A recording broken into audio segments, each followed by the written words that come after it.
Benvidos ao Concello de Pedrafita do Cebreiro a estas xornadas da carne e as xornadas do rural. Recordar a todos, aunque eu aquí teño por un momento por un problema que teño de saúde, se tonca mascarilla, falo así fuerte, parece que rebento. Entonces aquí teño, pero que, bueno, polo tema da pandemia debemos ter a mascarilla. Cando pase para aí seguro que a poño de inmediato. Moitas gracias a todos por esta asistencia, a participación destas jornadas. A José Luis Agüero Monedero, director xeral de producións do Goberno do Estado, de producións ganaderas. A subdelegada, que tuvo que salir un momento por unha urgencia que houbo. Os alcaldes que están por aquí e que se incorporarán. A Javier López, director de Provacuno. Francisco Sineiro, profesor de Universidade Politécnica e exconselleiro de Medio Rural de Galicia, o mellor conselleiro que tuvemos fai moitos anos, e nos acompaña o Xeiquillo. A verdade é que cada vez que ven a Pedrafita parece que me dá ganas de botar outros 20 e pico anos na alcaldía, non? Porque el foi artífice de moitas cousas aquí no municipio de Pedrafita e temos un gran recuerdo del, non? Que explicarei se me deixades despois. As persoas de nos agrarias, como a Roberto e os compañeiros que nos acompañan por aquí, e nos acompaña tamén o Roberto, outro Roberto, que é compañeiro meu, que a nivel da Diputación de Lugo, pois é o que leva o de medio rural e de ganadería, e vos explicarei tamén o que facemos e o que apostamos na Diputación de Lugo polo tema da ganadería e polo medio rural. Pois a verdade é que estas jornadas naceron un pouco da persona que vos fala. Eu son delegado, aparte de diputado, delegado de Medio Ambiente, e, bueno, a verdade é que, dado o ano que non vamos a explicar, que le vamos sofrindo especialmente, que sofrís os ganaderos, máis que ninguén a nivel das vosas explotacións, porque o precio da carne caiu en picado e non se volveu a recuperar. E, bueno, eu, como desde ali, pois, a veces podes, a distintas asociacións e a distintas agrupacións, tanto ganaderas como de outros ámbitos, pois, botar unha mão nestes temas, pois, que mellor pensamos que as persoas que me acompañan ali, máis eu, de decir, temos que intentar facer unhas jornadas deste manxar tan preciado que temos na montaña, que é a da ganadería, e unha degustación de a carne de a montaña. Entón, se pensou nestas xornadas, e aparte pensábamos tamén nestas xornadas porque temos un tema moi importante, que é a reforma da PAC. Entón, a verdade, eu que lle dou moitas voltas á cabeza, son unha persona non de moito dormir, e lle dou moitas voltas á cabeza, pois penso, aunque poda ser de outra maneira, e se é de outra maneira que me corrixan, eu me equivoco un montón de veces, levo 36 anos aquí, posiblemente me equivoquei moitas veces, pero sigo aquí, non me equivoquei en todas. O tema da PAC ten algunhas dificultades para min e deben de ser correxidas.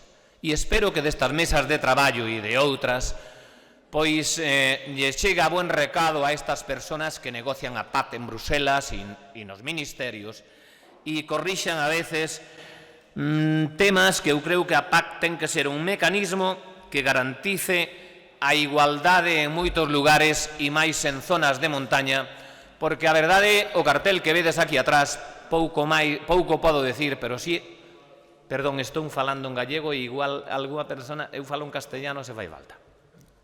Bueno, pois gracias.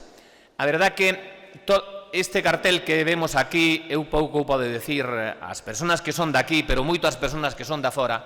Nos, aparte, temos vacas, pero as vacas son desbrozadoras do rural. As vacas colaboran no medio ambiente máis que ninguén, porque as ganaderías que se moven polas zonas de montaña de toda España e en Galicia máis, porque Galicia é un ben preciado para a ganadería, pola humedade e polo que genera o terreno. Noutros temas son de outras cousas, pero a maleza crece, a herba.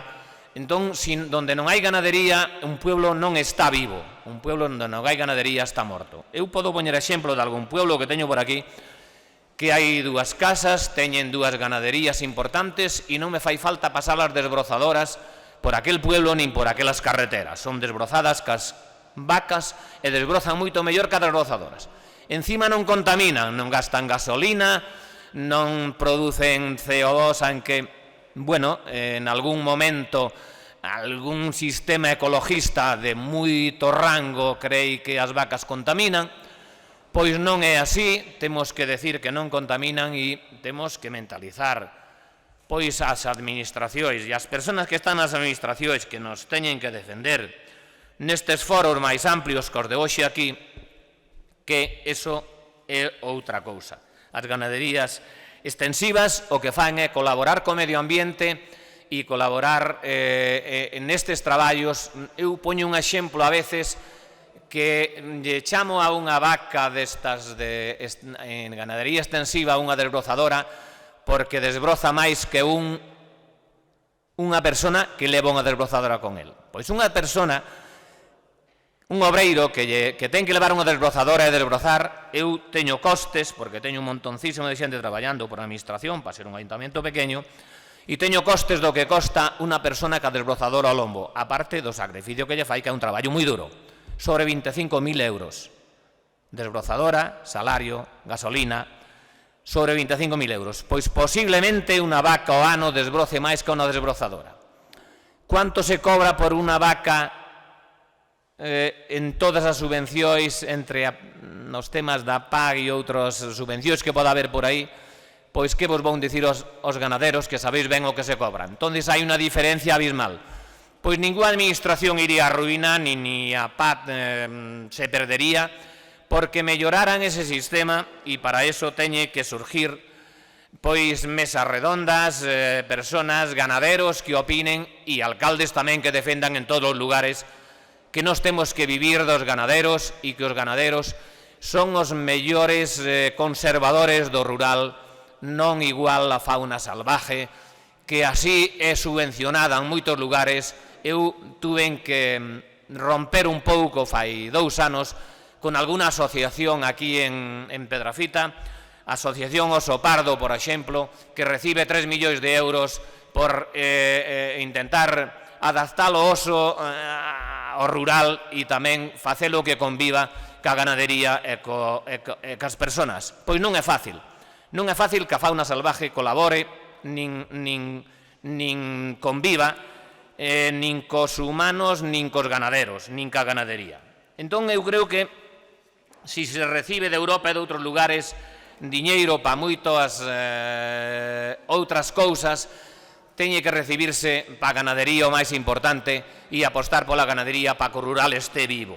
O problema do rural hoxe non é as carreteras nin a electrificación. Creo que fai, como eu levo moito tempo aquí e sen, pois dicen que a veces o demo entende máis por demo que entende polo tempo que leva. Como levo moitos anos aquí, pois fai 38 anos, sendo eu concellal xa, nos visitou aquí un ministro, Carlos Romero.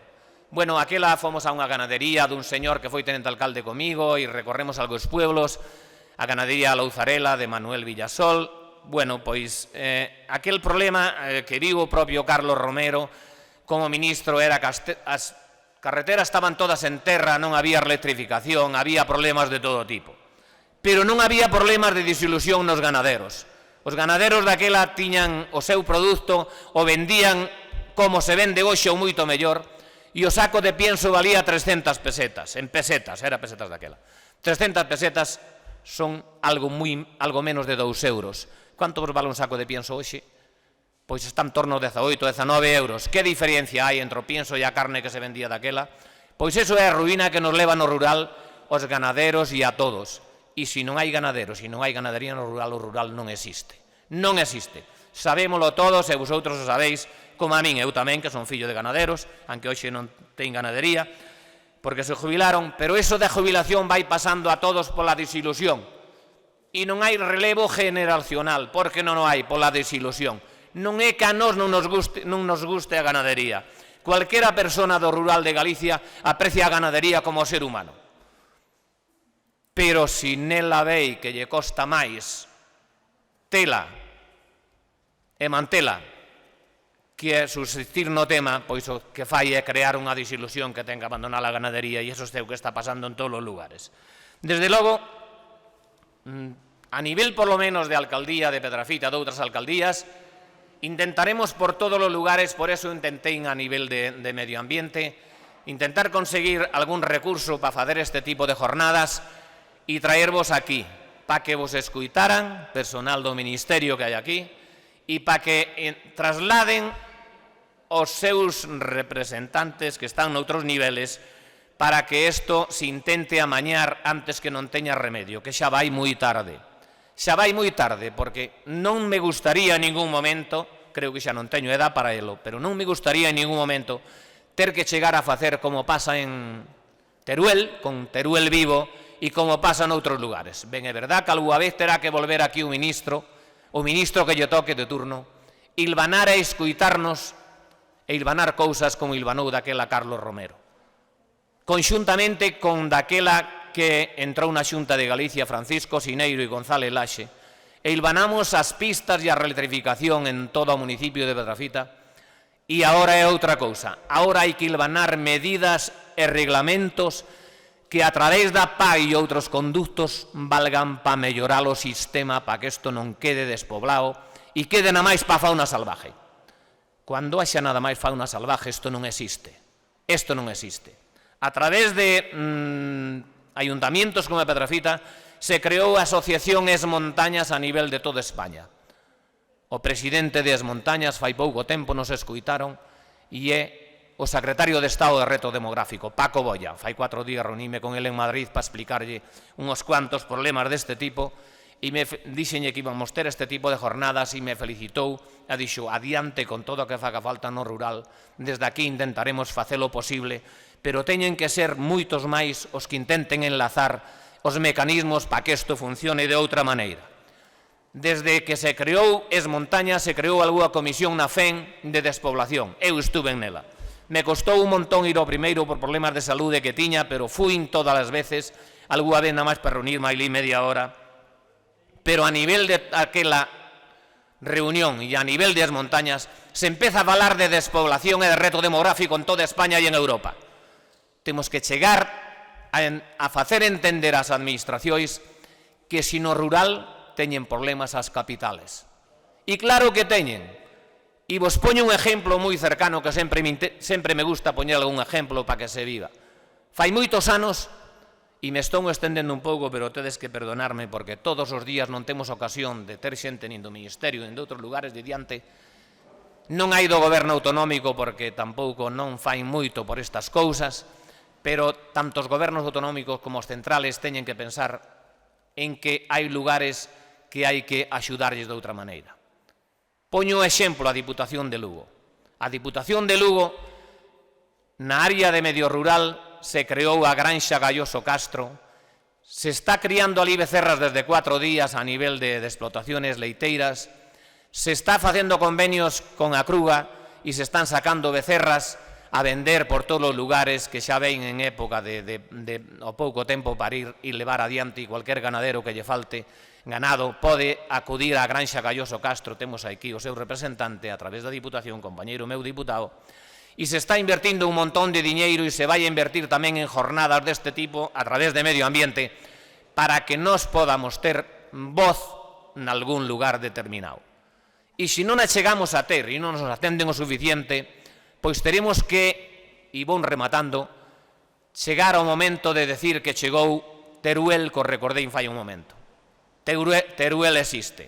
Se temos que chegar a algún momento no rural de Galicia a decir Galicia existe e ir por lugares de que nos fagamos oír, pois teremos que acudir. Esperamos non acudir en ningún momento e que de aquí e de outros lugares que haxa reunións de ganaderos e do rural salgan normas e salgan acuerdos para que a nivel de Bruselas e a nivel de España cambien cousas e que aten un pouco as comunidades autónomas que pasan de todo, reciben os cartos e os invirten en eixes onde hai población que funciona noutras formas, porque ao final onde hai moita población hai votos e o que pensan moitos representantes nada máis en os votos, non na zona rural.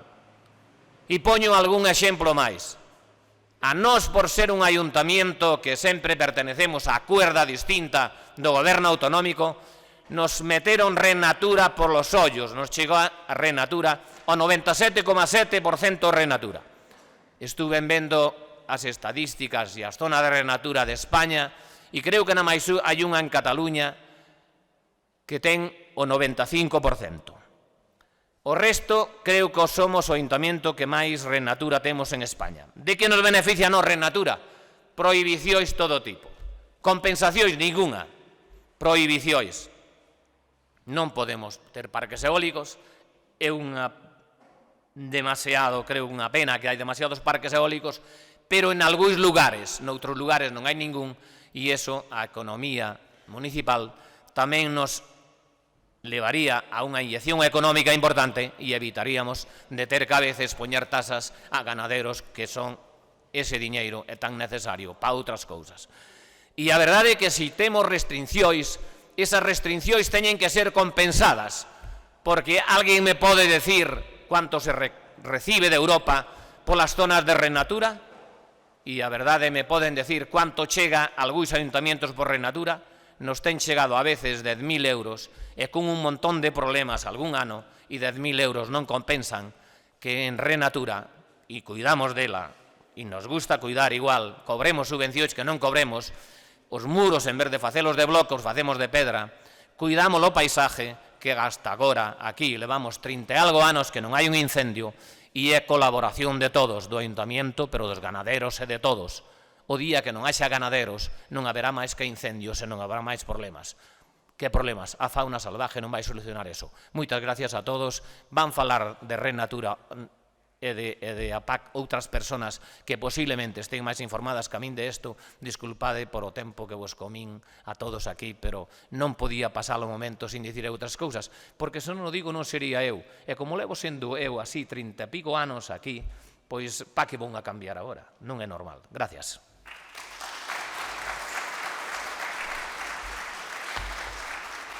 Gracias, alcalde. Creo que o que dixeches está perfectamente explicado e Evo empezar a repetir ciertas cousas con asiduidade porque temos que nos facer sentir. Eu, sin máis, vou dar paso aos meus ponentes. A miña dereita está Farruco, Francisco Sineiro. En Galicia hai pouco que presentar a Farruco, profesor da Universidade de Lugo, di el xubilado, eu creo que non se xubila nunca, os que nos dou clase sabemos que é malo de xubilar, é conselleiro e eu creo que unha persona a ter en conta en todos os sitios onde cheiro rural. A miña esquerda está Javier López é o presidente de... director, porque, bueno, é o director ejecutivo de Provacuno. Provacuno é interprofesional de vacuno de carne que, en teoría, están intentando buscar vías de solución para o sector. O objetivo desta mesa é o objetivo máis alto.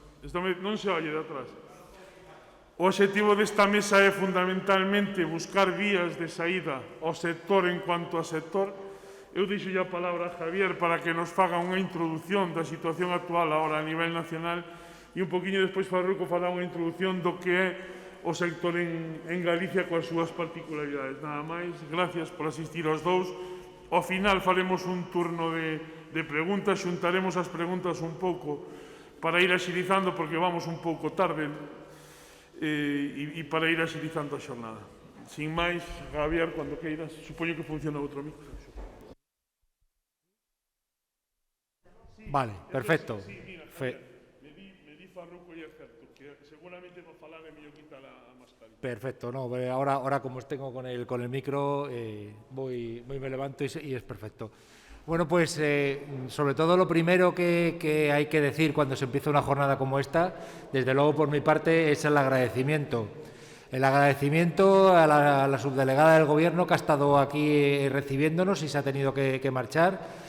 El agradecimiento al señor alcalde, que yo creo que ha hecho un planteamiento que, desde luego, alcalde, no podemos estar más de acuerdo con muchas de las cosas que ha dicho. Incluso muchas de las cosas son argumentos que estamos utilizando en la interprofesional con el diálogo con los consumidores y también para dar explicaciones acerca de muchos grupos que lo que van buscando es la destrucción del sector cárnico. Por lo tanto, no puedo estar más que de acuerdo con un buen montón de cosas que ha dicho y son argumentos que compartimos perfectamente. Agradecimiento, por supuesto, a quien me ha invitado a estar aquí, a los compañeros de UPA. La verdad es que es un placer estar con ellos. Han apoyado, están detrás permanentemente del trabajo de la interprofesional. Aquí está su técnico Javier Alejandre, que la vio nacer en su primer momento, siempre duros, y está al tanto de los trabajos que estamos realizando. Y desde luego el agradecimiento a todos ustedes por estar hoy aquí, aguantándonos y bueno, pues por lo menos oyéndonos, y esperamos que con alguna idea. También agradecer también a UPA por permitirme estar en esta mesa y compartir la mesa pues con José Ramón y con el profesor Isineiro, que la verdad es que es un auténtico lujo.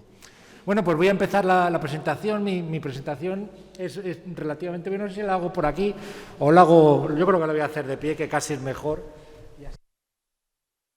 ¿Se oye? ¿Se oye bien? Sí, y así me quito la mascarilla, que siempre es una alegría. Esperemos que dentro de poco podamos hacerlo todos sin mascarilla.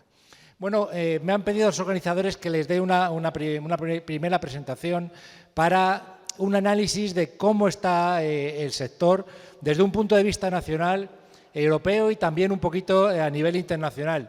¿Por qué? Porque tengamos en cuenta que todo está relacionado, todo está muy relacionado. Cuando pasa algo en el punto más alejado del planeta, nos afecta y les afecta a ustedes. A la corta, a la media o a la larga, pero le afecta a todo el mundo. Y en el sector de la carne de vacuno se están produciendo movimientos que yo creo que vamos a analizar unos cuantos de ellos. Unos positivos y otros negativos. Ahora estamos en una situación pues compleja, difícil, el alcalde lo ha dicho perfectamente, el coste de las materias primas, pero también yo creo que nuestro sector tiene oportunidades, y yo por lo menos creo que tiene oportunidades y no pocas. La presentación la quiero hacer con dos preguntas muy fáciles: ¿de dónde venimos y a dónde vamos? Yo creo que contestando a estas preguntas nos haremos una idea de cómo va el plano general, a nivel europeo, nacional e internacional, como ya les decía anteriormente. ¿De dónde venimos? Bueno, pues venimos de un año 2019 con récord histórico de animales puestos a producción. Nunca en la historia de España había habido tantos animales como hubo en el 2019 para producción. A nivel global, a nivel de todo el conjunto nacional. Y esto evidentemente pues tiene sus consecuencias y tiene, vamos a ver, y tiene su aquel. No sé si se ve muy bien, no se ven muy bien las líneas. Básicamente son líneas en las que plantea cómo está subiendo, cómo ha subido el censo. Básicamente aquí hay una línea que no se ve, que plantea el censo global muy fuerte. Esa línea azul es la de vacas nodrizas y la de abajo, con línea ligeramente descendente, es la vaca de leche. Realmente estamos en unos censos, o hemos estado en unos censos muy importantes, que evidentemente nos ha puesto en gravísimas dificultades en el año 2020, cuando hemos tenido la horrible situación con la pandemia. Nos ha pillado en un ciclo creciente de producción, como veremos, si soy capaz, ahí está. Si soy capaz de presentar esta diapositiva. Miren ustedes, aquí en el año 2017 aproximadamente, en el año 2006-2007 tuvimos el récord de producción neta, en toneladas de carne, muy cerca de las 700.000 toneladas. Ahora mismo estamos en una situación muy parecida a lo que sucedió en el año 2007-2008 con la primera, yo la denomino así, la primera gran crisis de las materias primas.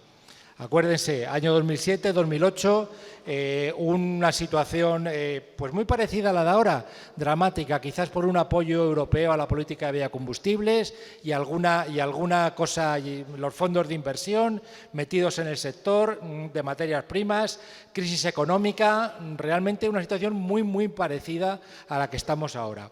Consecuencias, una bajada drástica en la producción. Una bajada drástica en la producción que se va a ocurrir también a partir de ahora. Nos ha costado aproximadamente, nos costó 10 años en volver a obtener el ritmo productivo anterior, al año 2007, al año 2006 y atrás. Vean ustedes, no sé si ven aquí este dato, la producción en el año 2019 está casi en 690.000 toneladas, pero a diferencia de las 700.000 que les decía anteriormente, en estas 690.000 toneladas no tiene en cuenta, de producción neta, no tiene en cuenta los 150.000 o casi 170.000 animales que se van en vivo a terceros países en barco. Si sumamos una y otra, estaríamos en 750.000 toneladas, récord histórico de toda la vida de producción de vacuno en España. ¿Qué nos ha sucedido? Nos ha sucedido la terrible desgracia, el horror que ha supuesto para todos la pandemia. Nos ha pillado la pandemia en un ciclo expansivo de producción. Nos ha pillado con un desajuste completo entre oferta y demanda. La pandemia lo que ha provocado es el cierre provocó, y todos ustedes lo saben perfectamente, el cierre de la restauración y un desequilibrio claro entre lo que es el consumo en hogares y el consumo en restauración. Y por lo tanto, una bajada de precios, pues también me atrevería a decir que dramática.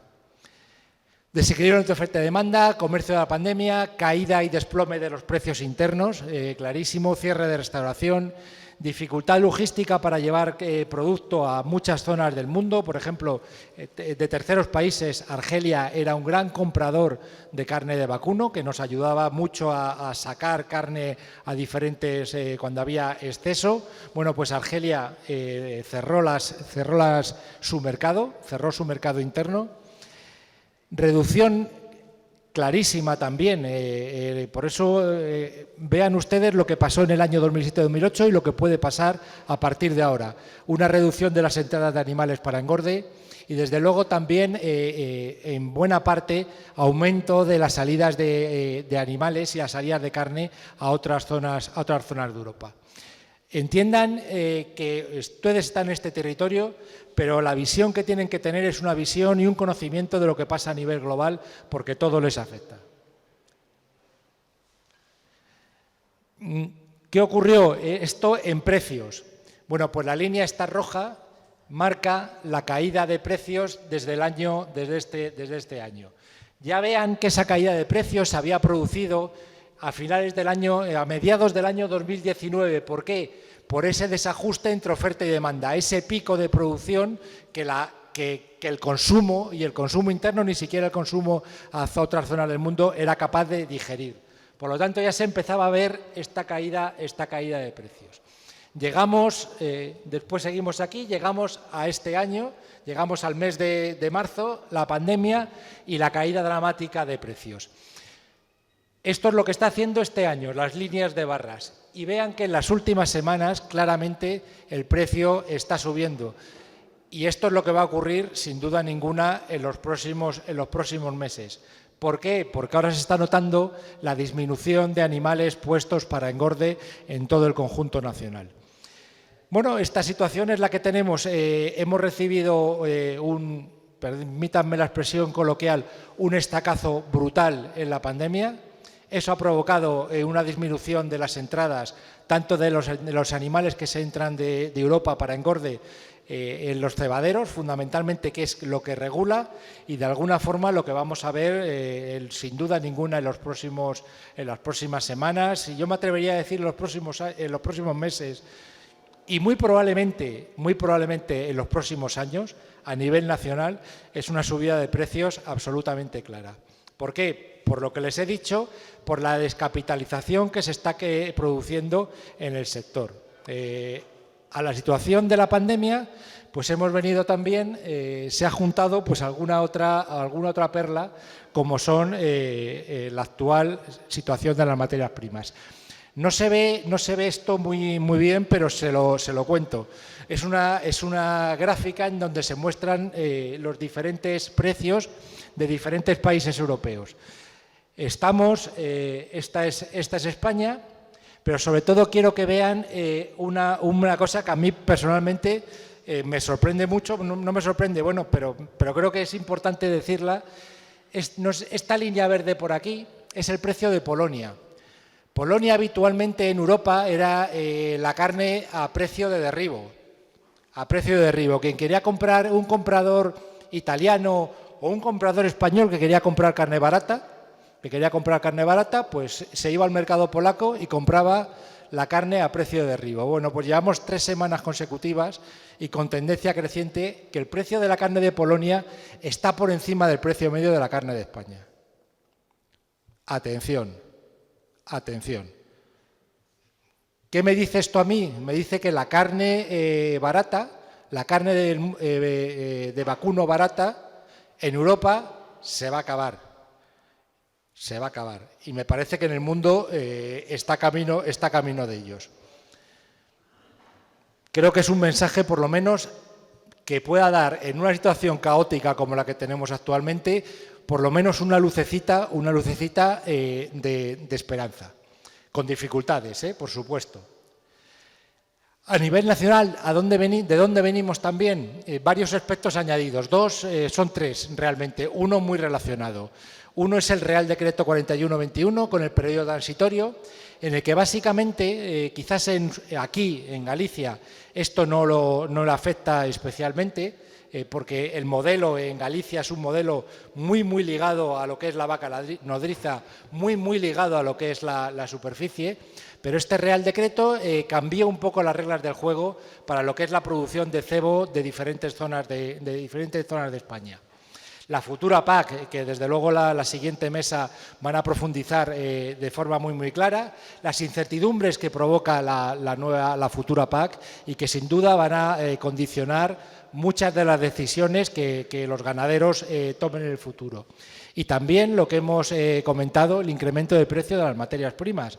Estamos viviendo, señores, algo, como yo digo, un déjà vu. Estamos viviendo lo que ya hemos vivido en los años 2007-2008, con el agravante de que venimos de un año 2020 atrás que nos ha dejado bastante descapitalizados. Por lo tanto, una situación muy difícil y muy compleja. A nivel europeo, ¿de dónde venimos? Bueno, pues venimos de unas elecciones pasadas del Parlamento Europeo en el cual el componente verde tiene un peso absolutamente creciente. Yo creo que el alcalde ya ha apuntado algunas cositas de por dónde va el verde y lo que hace el verde a lo que es su negocio, pero tengan en cuenta que esto es lo que ha pasado. La señora von der Leyen, la comisaria europea, la presidenta de la Comisión Europea, ha sido puesta ahí con el apoyo de los partidos verdes. No nos olvidemos. ¿Consecuencia de eso? Bueno, pues consecuencia de eso el famoso Green Deal y el documento Farm to Fork, de la granja a la mesa. Ese concepto que en Europa los grandes titulares se le dan también, pero bueno, en este documento, bueno, pues, ¿qué estamos viendo? Que están influyendo de forma drástica, de forma muy importante en lo que es la política, la negociación de la política agraria.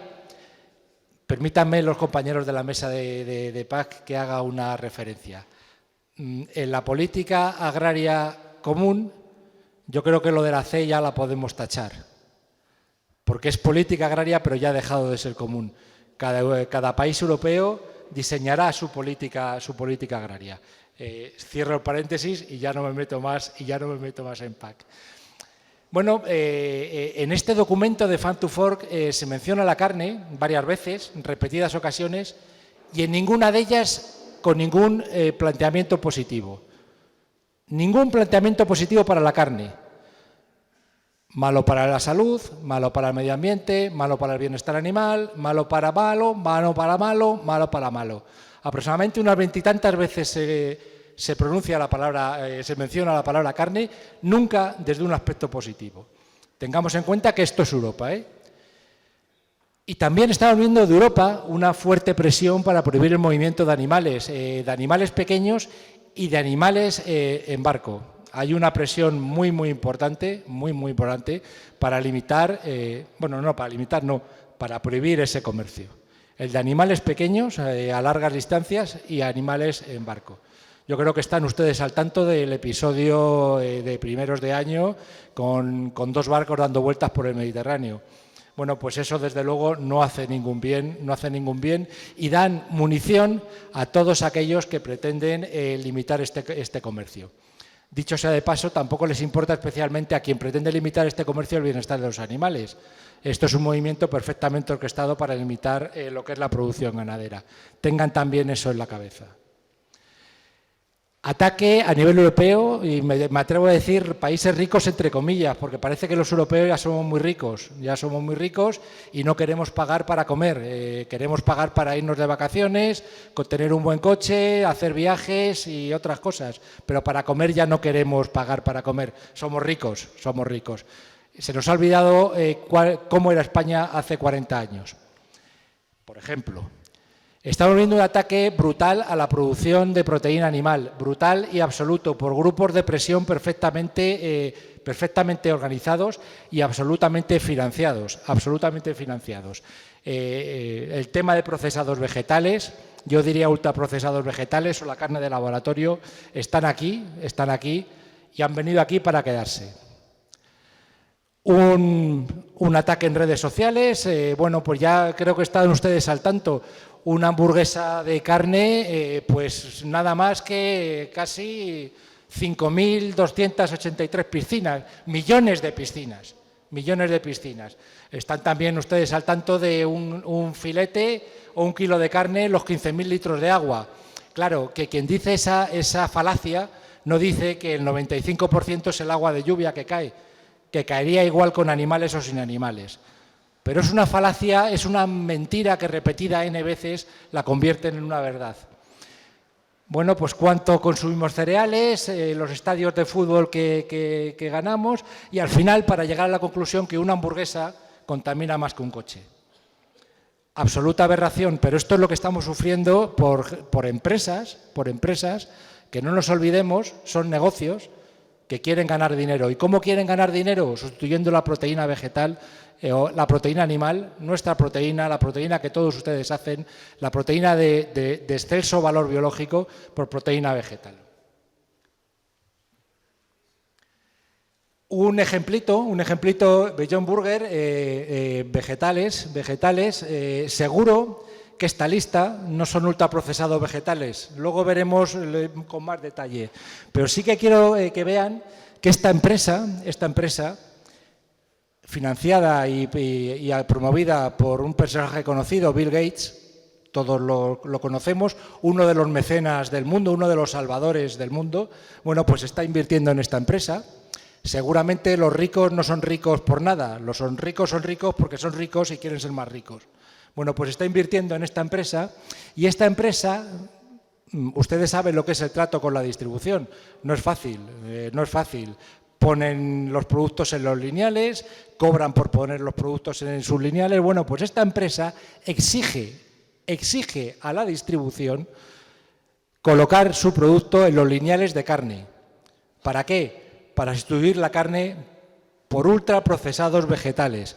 Acostumbrémonos en el mensaje, cuando ustedes vayan a los bares y haya alguien que les diga, pues las hamburguesas son estupendas las vegetales, dígale, no estás tomando hamburguesas, primero, haces mal de llamarlas hamburguesas, estás tomando ultraprocesados vegetales. ¿Por qué? Bueno, pues vean ustedes también cómo estos ultraprocesados vegetales están trabajando conceptos como el cambio climático, el CO2, la huella de carbono, etcétera, etcétera. No lo ven ustedes, pero es muy fácil. Entren en la página web de Lidl y vean la lista de ingredientes de su hamburguesa. Esto no me lo he inventado yo, ¿eh? Esto lo he sacado de la página web de una distribuidora. 22 ingredientes, además de trazas de mostaza y apio.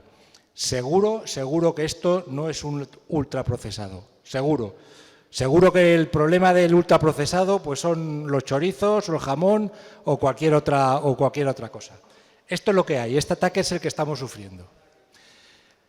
A nivel de la Unión Europea, ¿alguna conclusión? Bueno, pues una clarísima.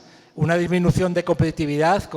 Cuanta más limitaciones nos ponemos, menos competitivos somos. Está bastante definido. Y esto no lo digo yo, esto lo dicen hasta los propios informes americanos que tienen su guasa, que sean los americanos los que primero digan las consecuencias, y después un informe pagado por la propia Comisión Europea. Hombre, siempre dicen que cuando los informes te los paga uno, pues más o menos pues va orientado a hacer lo que te pide el que te paga. Bueno, pues en este caso el propio informe pagado de la Comisión Europea bueno, pues dice que evidentemente va a haber problemas de competitividad muy graves, si se prolongan o si se cumplen todo lo que la estrategia de la granja a la mesa, el Farm to Fork, plantea. Bueno, esto es lo que hay, no lo digo yo. Eso sí, este informe lo sacaron con nocturnidad, alevosía, en pleno mes de agosto, para que la cosa saliese así un poco, que nadie se enterase de que había salido. Esto es lo que hay. Lo tenían, ¿verdad, José Luis? Esto no lo puedes decir tú, pero lo digo yo. Lo tenía la Comisión Europea guardado en el cajón desde hace meses. Y lo sacan en el mes de agosto porque en el verano pues todo lo tapa. Con agostidad y alevosía. Dificultades de España como país periférico. Bueno, para incrementar su producción tenemos claramente dificultades de abastecimiento. Por eso tan importante es que sus vacas, yo sé que las vacas, y más en esta zona, son unas vacas bien cuidadas y con unos porcentajes de fertilidad altos. Pero tenemos que hacer que nuestras vacas sean... permítanme la expresión, si hubiese aquí muchos ecologistas probablemente estaría crucificado dentro de un momento, pero de hacer de sus vacas máquinas de producir carne, porque no nos va a quedar otra, no nos va a quedar otra. La importancia creciente, absolutamente creciente, de conceptos de la sostenibilidad. Lo he puesto antes con el tema de la hamburguesa, pero se lo digo claramente. CO2, huella de carbono, huella hídrica, bienestar animal, son conceptos que cada vez más el consumidor está pidiendo y va a pedir mucho más en el futuro. No me cabe ninguna duda y ustedes ya lo están viendo. Y hay un movimiento clarísimo, consecuencia de lo anterior, que es los movimientos ligados a la certificación de producto. ¿En qué? Pues en todo lo que le he dicho anteriormente. Quizás el bienestar animal empieza, pero va a seguir la huella hídrica y seguirá la huella de carbono, etcétera, etcétera. ¿Por qué? Porque nuestro consumidor nos lo pide. Y si el consumidor nos lo pide, es quien nos paga y es quien valoriza nuestro producto, tendremos que hacerlo. Eso sí, tendremos que hacerlo de la forma más seria y más rigurosa posible y también más económica posible. Y para eso yo creo que hay un trabajo por parte de la Interprofesional, hay un trabajo por parte de todas las organizaciones que integran la Interprofesional, que estamos comprometidos a ellos. Dos trabajos que ha hecho la Interprofesional. Es un código de buenas prácticas medioambientales, creo que merece la pena que ustedes lo ojeen, está a su disposición en la página web y si quieren también físicamente, encantados a través de los compañeros de UPA de transmitírselo, porque creo que es un buen documento no para hacer todo lo que se pone ahí, pero para reflexionar, para decir, bueno, ¿qué puedo hacer yo en mi ganadería para mejorar? Ustedes tienen muchas ventajas. Yo creo que Galicia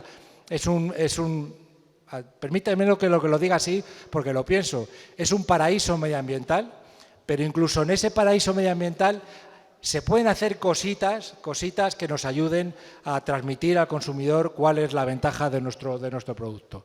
Y también un esquema que la Interprofesional ha hecho, un esquema de bienestar animal. acreditable por la Entidad Nacional de Acreditación. ¿Qué supone eso? Bueno, pues un marchamo de calidad y un marchamo de reconocimiento a un trabajo serio y riguroso, que se pone a disposición de quien lo quiera utilizar y para lo que lo quiera utilizar y lo que quiera utilizar. Entonces, bueno, ahí está, ahí está. ¿Cómo voy de tiempo? Regular, ¿no? Regular tirando a mal, ¿no? Como siempre.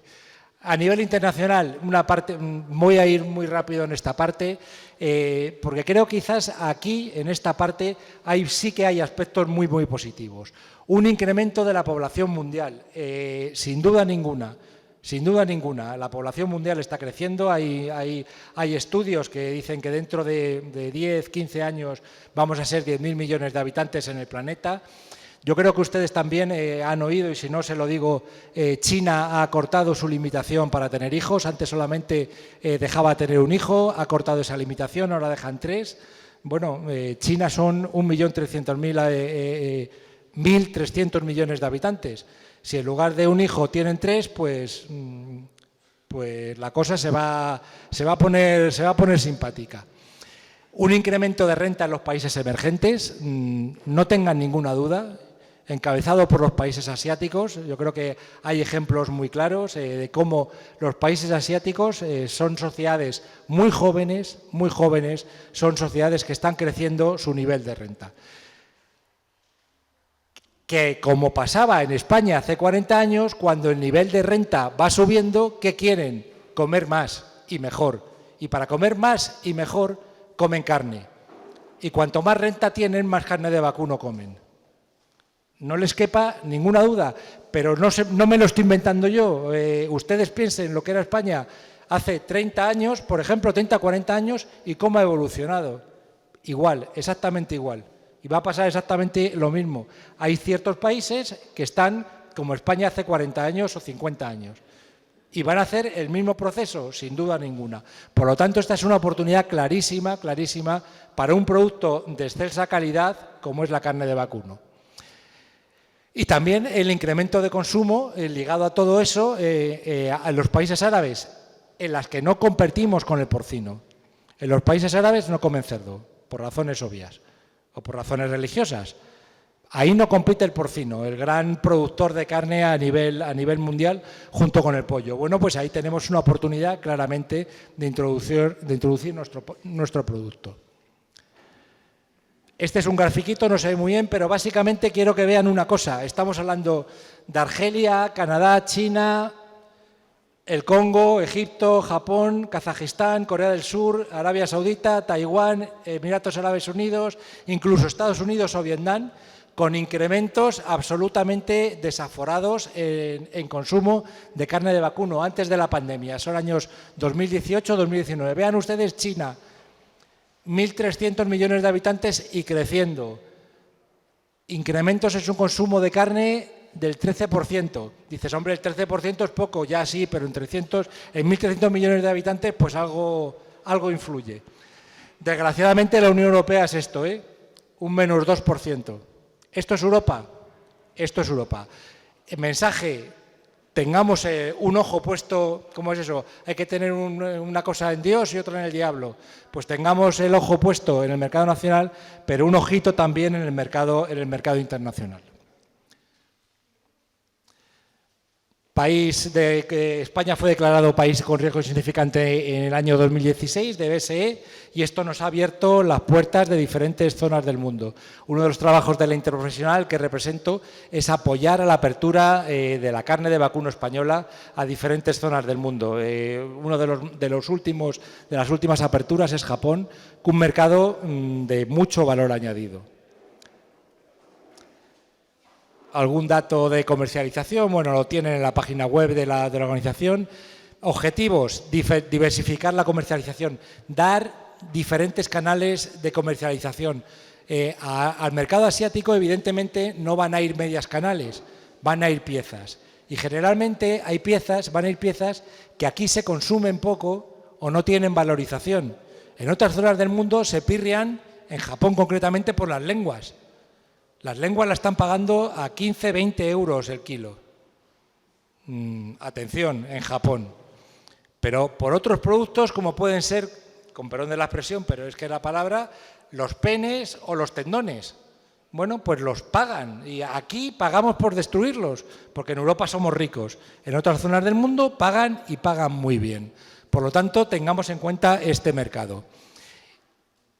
Incremento de la producción ganadera para acceder a esos mercados. Habrá que incrementar la actividad industrial, creación de más puestos de trabajo y mejoras tecnológicas. ¿Qué estamos haciendo? Bueno, pues intentando abrir mercados. ¿Para qué? Para poner cada pieza de carne en el mercado que más la valoriza. No nos queda otra, no nos queda otra. Aquí nos salimos del lomo, el solomillo y algo de carne picada. Bueno, pues otras zonas, otras partes del animal se valorizan enormemente en otros mercados. Voy terminando ya. Previsiones para internacionalización.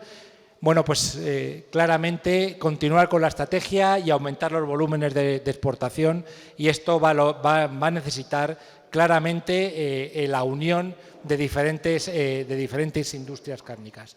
Una marca que estamos desarrollando para acceder a mercados exteriores. Y como conclusiones, creo que en la mesa redonda, en el debate, podemos a lo mejor ampliarlo.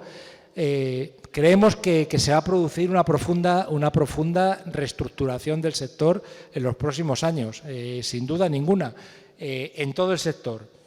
Primero, quizás por la actividad de cebo pura, después por la actividad de cebo con vaca nodriza, posteriormente y casi en paralelo de reestructuración del sector de vaca nodriza, y también en paralelo reestructuración de la industria. Reestructuración no quiere decir desaparición. Quiere decir que tendremos que cambiar posiblemente algunas mentalidades, tendremos que cambiar algún sistema fundamentalmente de comercialización. Yo siempre digo una cosa y les juro que lo digo no para adularles, sino porque lo creo. Ustedes son los mejores productores del mundo. Los mejores productores del mundo. ¿Por qué? Se lo voy a decir claramente. Porque sin utilizar nada, como en otras zonas que utilizan hormonas o promotores de crecimiento antibióticos, ustedes hacen un producto de una calidad extraordinaria. Igual que les digo eso, les digo que somos unos nefastos comercializadores. Y se lo digo porque lo pienso. Debemos aprender mucho en comercialización. Debemos incorporar ese gen holandés que tienen, o ese gen italiano que es capaz de coger nuestro aceite, meterlo en una botella de cristal y meterlo en otras partes del mundo. Bueno, pues tenemos que trabajar mucho en comercialización, que es lo que nos falta. En producción poco nos tienen que enseñar. Nadie del mundo. En comercialización sí. Los condicionantes europeos evidentemente van a dificultar, está claro. El consumo interno nacional y europeo, señores, ya han visto cómo va la tendencia de consumo, no garantiza la rentabilidad del sector, por lo tanto tienen que tener el ojito puesto en otras zonas del mundo para ver cómo va la cosa. Y el desarrollo va a venir condicionado, desde luego, pensamos de verdad, por el aumento de consumo de los mercados internacionales. Pero eso necesitamos un cambio de mentalidad, un cambio de estructuras y adecuar la oferta a la demanda exterior. Creemos de verdad que se va a producir, o así lo pienso y lo veníamos comentando en el coche según veníamos para aquí, un aumento de las estructuras de unión de producción y de unión de comercialización. Del concepto de integración, pero no solamente la integración como la conocemos. Una integración, no la llamemos así, una unión puede producirse por la integración normal, a través de la cooperativa, a través de la marca. Ustedes tienen una ventaja muy importante sobre otras zonas de España. Tienen una marca que agrupa la producción. Ternera Gallega está haciendo un trabajo, lleva haciendo muchos años un trabajo con sus dificultades, con sus cosas buenas y alguna cosa regular o mejorable. Pero tiene una ventaja que en momentos como los que se avecinan va a ser absolutamente clara, que es cómo aglutina el sector, cómo agrupa el sector para poder llegar a objetivos claramente. No pierdan nunca esa herramienta porque es una herramienta de valor incalculable. Hay muchas otras zonas de España que la están echando mucho de menos. Y nada, darles las gracias, disculpar a los compañeros de mesa si me he pasado, que me he pasado como habitualmente me pasa a mí, pero un foro como este, desde luego, yo no quería dejar pasar la oportunidad para transmitirles algunas cositas de cómo vemos la situación. Estoy seguro que el profesor Sineiro va a complementar y va desde luego no a complementar, porque yo desde luego lo único que puedo hacer es aprender de él, pero va a dar con muchas teclas que espero que coincidamos y si no, pues ya las discutiremos en la mesa. Muchísimas gracias a todos. En primeiro lugar, debemos de ter en conta as propias características da produción de carne de vacuno. Ao final, a carne de vacuno é unha produción que nos deixa unha marxen económica reducida e que ademais ten un ciclo longo de produción. Se un ano as vacas chegan ao inverno en peores condicións de carne, porque foi un ano máis seco, iso ten como consecuencia que vai haber menos partos e menos produción para o ano que ven. Nas vacas de carne, os elementos clave para ter uns millores resultados económicos é a propia fertilidade das vacas. Non é o mesmo ter 7 partos de cada 10 vacas que ter 8 partos, porque iso nos dá máis terneiros nacidos. O segundo punto importante é ter poucas mortalidades, pois precisamente no primeiro mes despois do parto. Mortalidades por neumonías, por diarreas, etc. O terceiro é o peso que alcanzan, o leite que lles dá a nai, a propia vaca, o pasto que comen de calidad que comen os becerros e o concentrado tamén que lle damos para aumentar de peso. Por suposto, a calidade deses becerros, hai as diferencias que se pagan no matadeiro según a calidade que teñen eses becerros e, por suposto, dos precios, cando estamos en bo ano de precio ou cando estamos en mal ano de precio. A produción de cebo, que cada vez é máis importante en Galicia, pero o noso importante son as vacas de carne, pois no caso do cebo dos becerros depende do precio que compran eses becerros que van a cebar, do coste dos piensos, do precio de venta e ademais do manexo que fan para conseguir uns bons índices de conversión. Vale, pois perdón, así millor. Pois perdón. Aspectos positivos que houbo na evolución da produción de carne durante os últimos 20 anos. En primeiro lugar, o que temos que resaltar é que estamos ante a segunda produción máis importante na agricultura de Galicia, xusto por detrás do leite. Polo tanto, é unha produción importante para o conxunto de Galicia e para a súa economía e, sobre todo, para as zonas rurales. En segundo lugar, é que a evolución da produción de carne durante os últimos 20 anos en Galicia foi unha evolución máis importante que houbo no resto de España. De feito, a produción aumentou casi un 30%. De pouco máis de 65.000 toneladas pasamos ás máis de 95.000 que estivemos producindo no último ano. Tamén un papel importante que tivemos coa indicación xeográfica de terneira de Galicia, que foi creada no ano 89, cando nós estábamos precisamente na Xunta. Actualmente, baixo terneira de Galicia, se sacrifican ao derredor de 96.000 animales e se producen 21.000 toneladas de carne. Prácticamente estamos en algo máis da cuarta parte da produción de Galicia. A ampliación que se fixo nos últimos anos cara ás vacas de carne, as vacas de desvelle e os bois, pois pode ser tamén incorporar novos animales, aínda que o que hai que ter en conta é que os resultados son baixos polo momento. A ternera de Galicia ten moitos puntos positivos, pero tamén ten algunhas debilidades que hai que mellorar. Unha das primeiras é de que se rexistran moitos máis animales dos que se ceban. Non ten sentido rexistrar animales e que despois, á hora de ir ao matadeiro, pois non leven o amparo da denominación. E a segunda cuestión importante, pois son tamén as propias cotizacións. Si temos unha denominación de calidade e, polo tanto, estamos suxetos a unha serie de restriccións na produción, temos que ter unha recompensa. E esa recompensa é pequena. Pensemos, en cambio, na diferencia importante que existe na cotización dos precios entre os viños con unha denominación de orixen e os viños que non están amparados. Desgraciadamente, na ternera de Galicia temos un sobreprecio, pero un sobreprecio insuficiente para a denominación de calidade que temos. Entramos agora cos retos que temos de futuro e a situación actual. Aquí o que tratei de poñer, pois, é precisamente, isto debería de ser para marcar, pero non marca.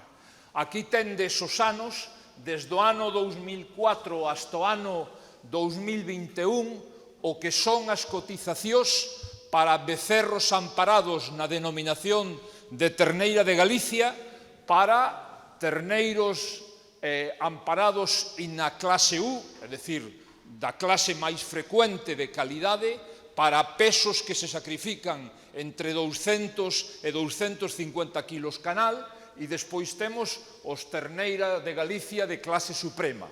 O que está en roxo son as cotizacións en precios por kilo canal da mesa de precios de terneira de Galicia, que non son exactamente o que cobrades. Algúns cobrades máis e outros cobrades menos, e tamén hai que mellorar o funcionamento da propia mesa de precios de ternera de Galicia. Como vedes, existe unha diferencia de ao derredor de 40-50 céntimos de euro entre o que é o terneiro de Galicia que pode vir dun cebadeiro ou que non require a calidade de terneira suprema, que é un terneiro aínda mamón da vaca, e o que é o precio de suprema. E como vedes, desgraciadamente, desde o ano 2004 que temos aquí as primeiras cotizacións, aos precios que temos do ano 2021, a pesar de unha pequena recuperación de precio que está se dando nos últimos meses, pero este é o promedio dos 9 primeiros meses do ano, únicamente temos un 12% máis de precio do que se pagan con respecto a hai 20 anos. Isto é un problema cando os costes dos piensos, de electricidade, do combustible, da man de obra subiron tanto, e ademais o coste da vida tamén subiu. Estos son en precios corrientes e precisamente para ver como... Isto non tira. Perdón. Agora teño que darlle unha para atrás. Aí está. Pois aquí o que temos é, en este gráfico, tamén para os mesmos anos, en línea azul son os precios, aquí poñendo, si poñemos valor 100 para todos os precios que se cobraban no ano 2004, os precios da carne, collendo e precisamente tendo en cuenta que non valían igual o que podía desfacer con un euro que cobrabades no ano 2004 co valor que ten un euro no ano 2021, como desgraciadamente en o que se chama precios reales, descontando a inflación, o que cobrades pola carne é un 14% menos do valor que tiña esa carne en precios do que vos permite a vos comprar outras cousas que necesitades para poder vivir e facer frente aos gastos familiares. Os costes, que é a liña roxa, e aquí está o coste medio e ponderado de todo o que necesitades para na explotación, sea tanto o pienso, como a electricidade, como o gasóleo, como o que pagades polas labores contratadas para facer erva seca ou silo, etc. Todo iso, os costes ao principio e o coste da vida, pois prácticamente aumentaban ao mesmo ritmo que nos aumentaban o que vos pagaban pola carne. Pero a partir do ano 2006, con aquela subida que houbo fuerte do precio do petróleo, dos cereales, da soja, etc., os costes foron subindo con un pico moi fuerte e despois, inda que durante unha serie de anos foron baixando, Ahora, nos últimos anos, coa soja disparada a 420 ou 430 euros a tonelada, o millo por enriba dos 250 euros a tonelada, o que significa que o pienso que vos van ides a estar pagando nos próximos meses non vai baixar dos 315 ou 320 euros. En algúns casos, algunhas fábricas de piensos foron contendo a subida de precios, pero os cereales e a soja siguen moi caros, pois resulta que os costes que tendes que pagar son un 38% máis. E a vida aumentou un 33%, e iso significa que o que vos conseguides polos vosos ingresos da carne, cando tendes que pagar os distintos gastos familiares, pois estades nunha desventaxa. Para, precisamente, poder manter a renta, o que producía como 100 no ano 2004, se non aumentou un 40% esa produción, está conseguindo unha renta en capacidade de gasto para poder cubrir os gastos familiares inferior. E é un aumento importante, significaría aumentar o derredor de algo máis dun 2% a súa produción cada ano. E iso significa pois ou sacar millores becerros ou ter que aumentar o número de vacas que necesitades para poder vivir da carne.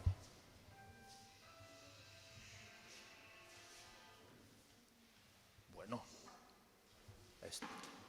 aí va, ¿no? Tienes que apuntar aí. Ai, apuntei demasiado. Bueno, e precisamente o cuarto punto co que quero rematar son os retos pendientes que temos para superar esta situación e as perspectivas de futuro. Precisamente, como o que sacades de marxen por cada vaca non aumenta, senón que disminuye, a única posibilidade que temos para ir millorando a renta que conseguides é aumentar o tamaño das explotacións. En cambio, a situación que temos en Galicia é que a maioría das explotacións que temos non teñen tamaño suficiente para obter unha renta aceptable. En Galicia só temos pouco máis de unhas 5.700 explotacións que teñan máis de 20 vacas, é só o 30% do total. O resto son explotacións que contribuyen a dar ingresos á renta familiar, pero que non vos permiten vivir completamente da produción de carne. E máis, para poder vivir actualmente cara a futuro da produción de carne e só da produción de carne, necesitaríamos ter algo máis de unhas 50 vacas de carne para poder vivir só da carne. Esta non é a situación real, porque hai moitos que están por debaixo deso, xa digo, prácticamente un 70% das explotacións de Galicia teñen menos de 20 vacas e temos que defender todo, pero temos que ser conscientes da situación que temos. A produción de carne é importante para os que viven só das vacas e tamén é importante para os que complementan outras rentas da familia, de pensións, de outros traballos, cas vacas de carne que teñen e que poden manter porque non necesita dunha dedicación ás 24 horas do día e os 7 días da semana como teñen os ganadeiros da produción de leite. Con isto non estou dicindo que marxinemos aos demais. O que vos estou poñendo son as cifras reales de quen quere vivir das vacas de carne solo, pois necesita dun tamaño. Porque con este tamaño de 50 vacas tampouco vamos a sacar un salario de locura. Con eso, por exemplo, cos precios do ano 20, tendríamos unha renta de uns 950 euros mensuales, polos ingresos que conseguimos das vacas e polas axudas que nos veñen de Europa. Se só fose cos ingresos da carne, non conseguiríamos neso. E eses 950 euros son os que nos permitirían ter un salario nas 14 pagas duns 13.300 euros, que é o que se chama salario mínimo interprofesional. Por iso non estamos falando de grandes cousas. Cunha marxe, e estos son datos que teño de uns que foron os meus alumnos que traballan con vacas de carne, é que cos datos que temos do ano 19, que é o último ano que temos pechado, dos ingresos que tiñan tanto da venta de becerros como das vacas de desvelle, como dos ingresos que veñen da PAC, serían ao derredor de uns 1.000 a 1.100 euros de ingresos por vaca de carne, que lle sacamos todos os gastos e nos quedarían ao derredor duns 300 a 350 euros por vaca despois de pagar todos os gastos. Pero iso é para pagar o voso traballo. E dadevos conta que vos necesitades pagar o voso traballo e no futuro tamén facer frente a novos investimentos, porque a maquinaria se desgasta e que hai que ir repoñendo. E iso contando con que de axudas por cada vaca de carne recibides ao derredor de 280 a 350 euros por vaca. Por iso son importantes os temas da PAC e os novos requisitos que se van a ir planteando.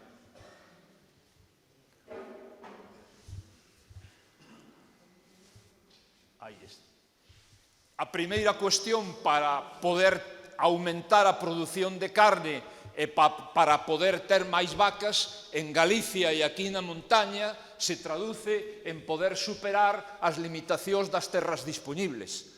As terras que temos pouca superficie, pois limitan o número de vacas que temos que ter, nos aumentan os costes, porque dependemos máis de complementos de pienso, e poden limitar as axudas da PAC no futuro, que se van a medir pola superficie que temos.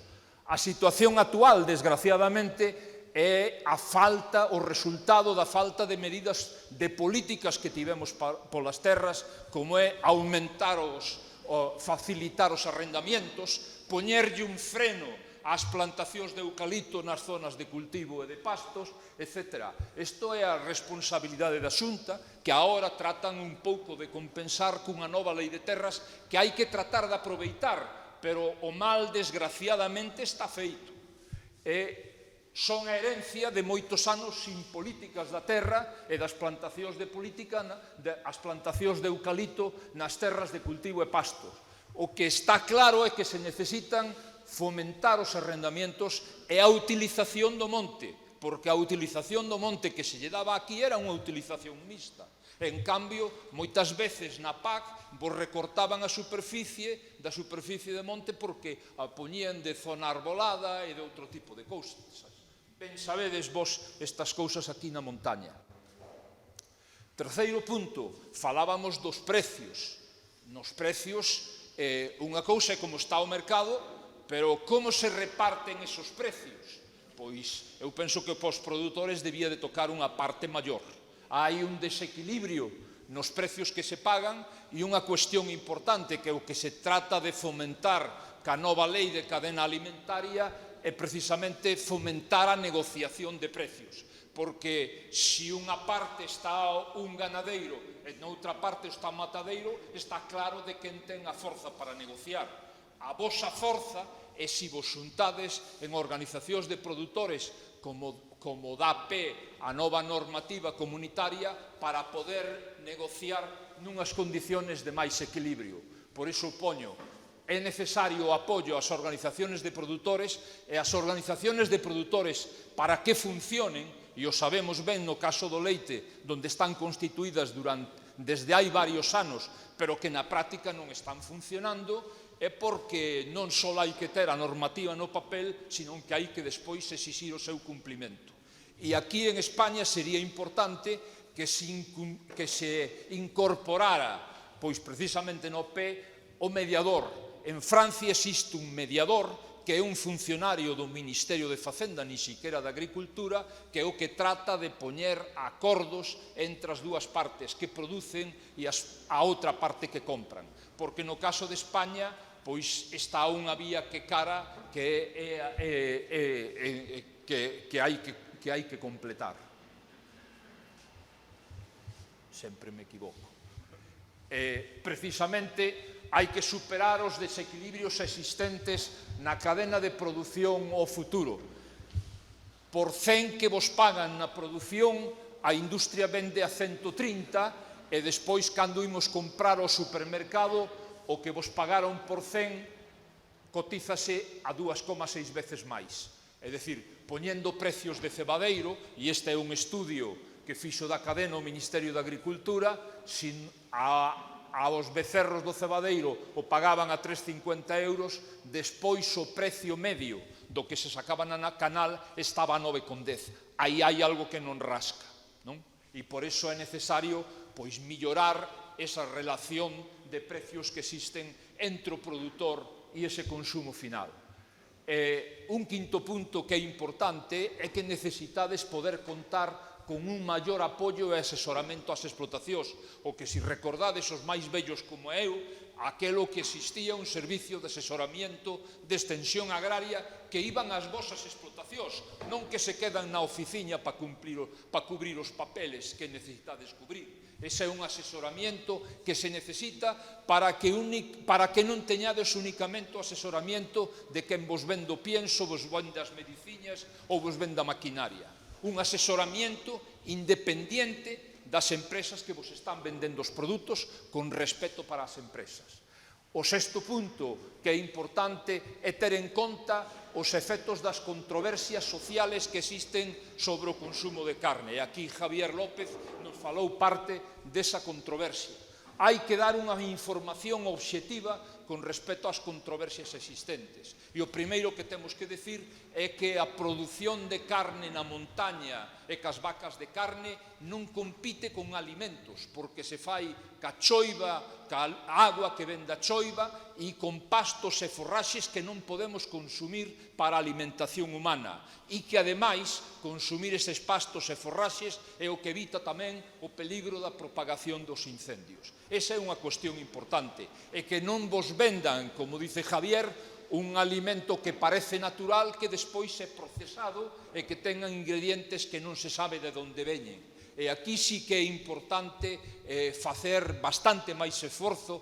Eu vexo con preocupación e, ademais, con rabia a veces informacións que teño visto no telediario da televisión española presentándonos a carne que se fai no laboratorio e esas hamburguesas procesadas como se fose un alimento máis natural. Eu penso que hai que dar unha información máis real, hai tamén que comprender os problemas. As vacas pois afectan ao medio ambiente, eso é verdad, pero tamén teñen unhas ventaxas importantes, etc. Eu penso que é un elemento importante e que debía de mirar. E eu remato aquí para que podamos ter pois tempo para poder facer o debate. Moitas gracias.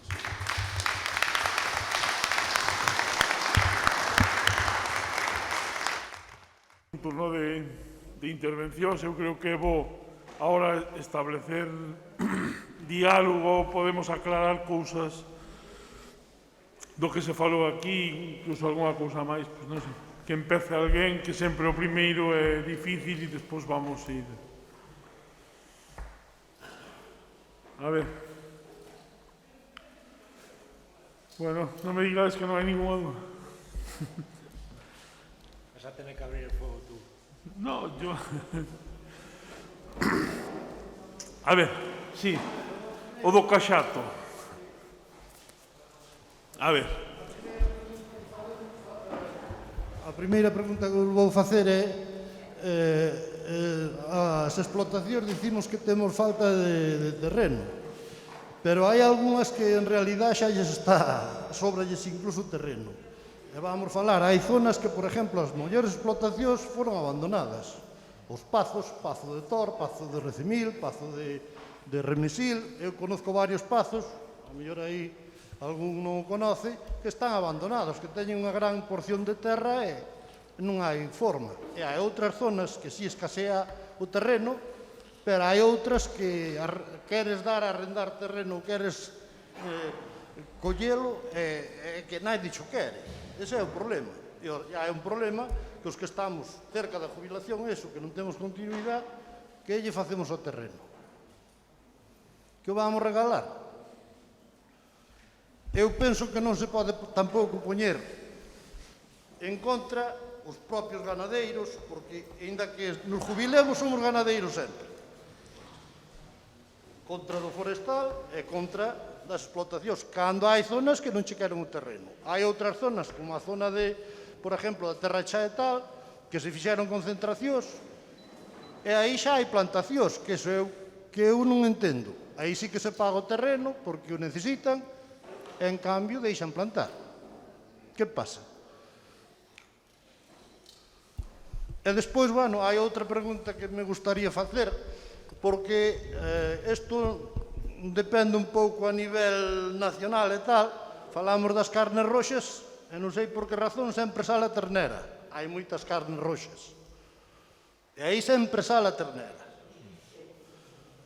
É unha forma de darlle unha forma de negativo ao produto con respecto a outros que tamén son carnes roxas que non sei por que razón é. E iso que se pode facer con todo iso? Pois os técnicos aí non sei o que poden facer. Eu sempre me pregunto esa carne roxa, pumba, sálenos un ternero, un chuletón e tal. É como dicir, pois, se vas a ter unha gripe, vas a morrer, porque ao mellor non morres, ao mellor libras, morrerá outros non. Pero ese é o problema que estamos tendo. E despois, nas grandes explotacións, claro, eu manejei 36 hectáreas de terreno. Pero primeiro, que non a temos concentrada nunha parcela para meter hoxe máquinas novas, os ayuntamentos non se preocupan para nada por cuenta de que non abren pistas. Os veciños ao mellor non che dan terreno, esa é outra. Falta de cobertura para os novos medios que temos, pois de banda ancha e todo o que queren facer a través de internet. Na miña zona ao lado de Lugo, 8 km de Lugo, non temos cobertura de móvil. Casi nos temos que subir á montaña para poder falar por teléfono. E, bueno, así unha pila de cousas que teríamos aquí hasta a noite. Eu deixaríavos para que falen outros tamén e poidais responder estas cousas. Contestamos. Moi ben. O problema da terra non se resolve solo. O problema da terra se resolve con políticas agrarias, como se ten feito en outros países como Francia.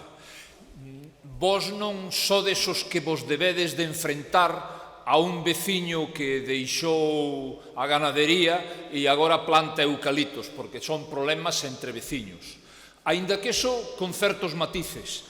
Eu conozco un caso no Concello da Baña, que está en Coruña, donde os ganadeiros que quedaron se xuntaron nunha asociación e lle plantean aos veciños que non poden plantar eucaliptos que despois van a medrar cos fertilizantes que les botan po millo, porque están ao lado, e van a medrar tamén sacándolle a luz aos seus cultivos e perjudicándolles.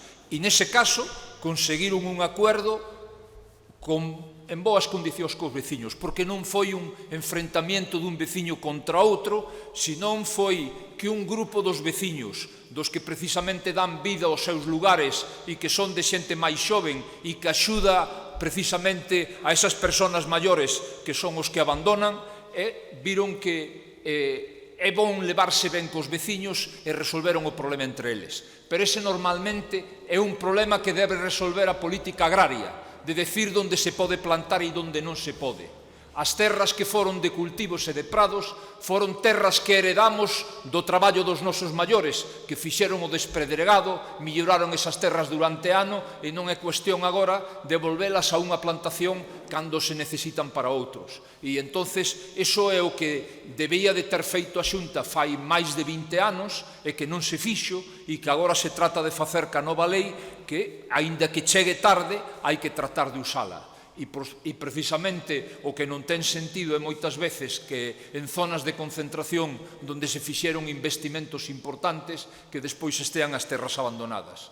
Eso non o resolve un veciño con outro, senón que se ten que resolver cas políticas públicas, o mismo que son políticas públicas, facer millora dos camiños, electrificación rural, etc. E iso é algo que non se entende, que en Galicia non se fixera e vos perxudica a todos os que seguides vivindo da ganadería. Yo, un par de cositas. La verdad es que sobre la superficie yo no voy a decir más porque no tengo desde luego el conocimiento que el profesor Sineiro, pero sí que le digo que no puedo estar más de acuerdo con lo que usted ha dicho, pero también desde un punto de vista medioambiental, y lo ha apuntado el señor alcalde en su intervención. Una superficie abandonada es una superficie degradada, que cada vez se va a ir degradando más, puede ser pasto de las llamas, y no hay tragedia medioambiental más grave que el carbono que está fijado en el suelo se libere a la atmósfera. Hemos visto recientemente un incendio de sexta generación en Málaga, y la verdad es que es pavoroso. ¿Queremos que España haga eso en todos los sitios? El alcalde lo ha dicho perfectamente, donde desaparecen los animales empiezan los incendios. Yo creo que medioambientalmente hablando, solamente se habla de la ganadería para atacar con relación al medio ambiente, y desde luego esto es una reflexión que yo personalmente no puedo estar más de acuerdo con el señor que ha intervenido. Respecto a la carne roja, lo estamos viendo constantemente. Cuando hablan de la carne roja, la imagen de las televisiones es el vacuno. O sea, aquí sí que se puede decir que en el pecado llevamos la penitencia. En el pecado de ser la carne por excelencia, cuando se habla de carne, estamos pensando en lo que nos damos un homenaje cuando nos queremos dar un homenaje o queremos celebrar con los amigos, hablamos de carne de vacuno, sin duda ninguna. Llevamos la penitencia también en los medios de comunicación, porque cuando hablan de carne aparece un vacuno, efectivamente, carne de vacuno. No aparece, con todo mi cariño a los compañeros, no aparece un filetito de lomo, o no aparece de cerdo, o no aparece una caldereta de cordera, que las dos cosas están estupendos, pero no aparece en la televisión, aparece la joya de la corona. Y señores, la joya de la corona es el vacuno. ¿Qué tenemos que hacer? Y en ese trabajo estamos comprometidos desde la interprofesional, con mayor o menor éxito, con aciertos y con fracasos. Desde luego estamos comprometidos en trasladar que esa joya de la corona es también una joya medioambiental. Porque aquí tampoco nos engañemos, Aquí en el ataque global a la ganadería, y cuando digo la ganadería digo a toda la ganadería, aquí nos sacuden a cada uno por donde más nos duele. A los cerdos por las macrogranjas, a las gallinas y a los conejos por las jaulas, a nosotros por los eructos de las vacas, porque vamos a destruir el planeta con los eructos de las vacas.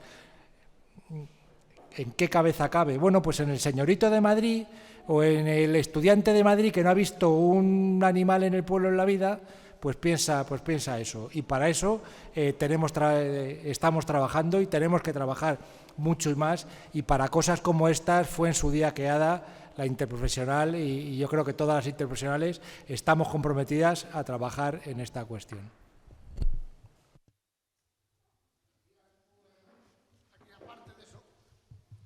Aparte de eso hay un problema que tenemos, porque tenemos mucha superficie en un mal común, ¿no? Y por medio de medio ambiente, de lo que sea, la producción esa pues no funciona bien, porque hay muchos trozos que se podían quemar, se podía aumentar la producción esa, y es que prohíben totalmente. Es que no queman. Por ejemplo, trozos que hay que quemar, que son fáciles de quemar, y no lo hacen. Es una pena que prohíban eso, donde nuestros padres, hijos, que estuvimos trabajando ahí, eso producía. Y se quema un trozo, se produce perdices, corzos, de todo lo que hay. Y no, hay que dedicarse a desbrozar, donde eso hay mucho dinero invertido ahí, donde se hace con unas brigadas que tiene la Xunta, que tienen toda la gente esa, y aparte que da pastoreo. Porque la zona que somos aquí, la montaña, eso pues se pastorea, se hace y pastorean las vacas. Entonces así, no sé cómo vamos a terminar, ¿vale? As queimas reguladas feitas no tempo do inverno, cando o suelo está húmedo e aproveitando o tempo de xiada, como se facía de sempre, e como eu traballei tamén nesas queimas, é algo que se debe de regular e controlar, pero que se debe de permitir, porque forman parte, pois precisamente, do manexo desas zonas de monte.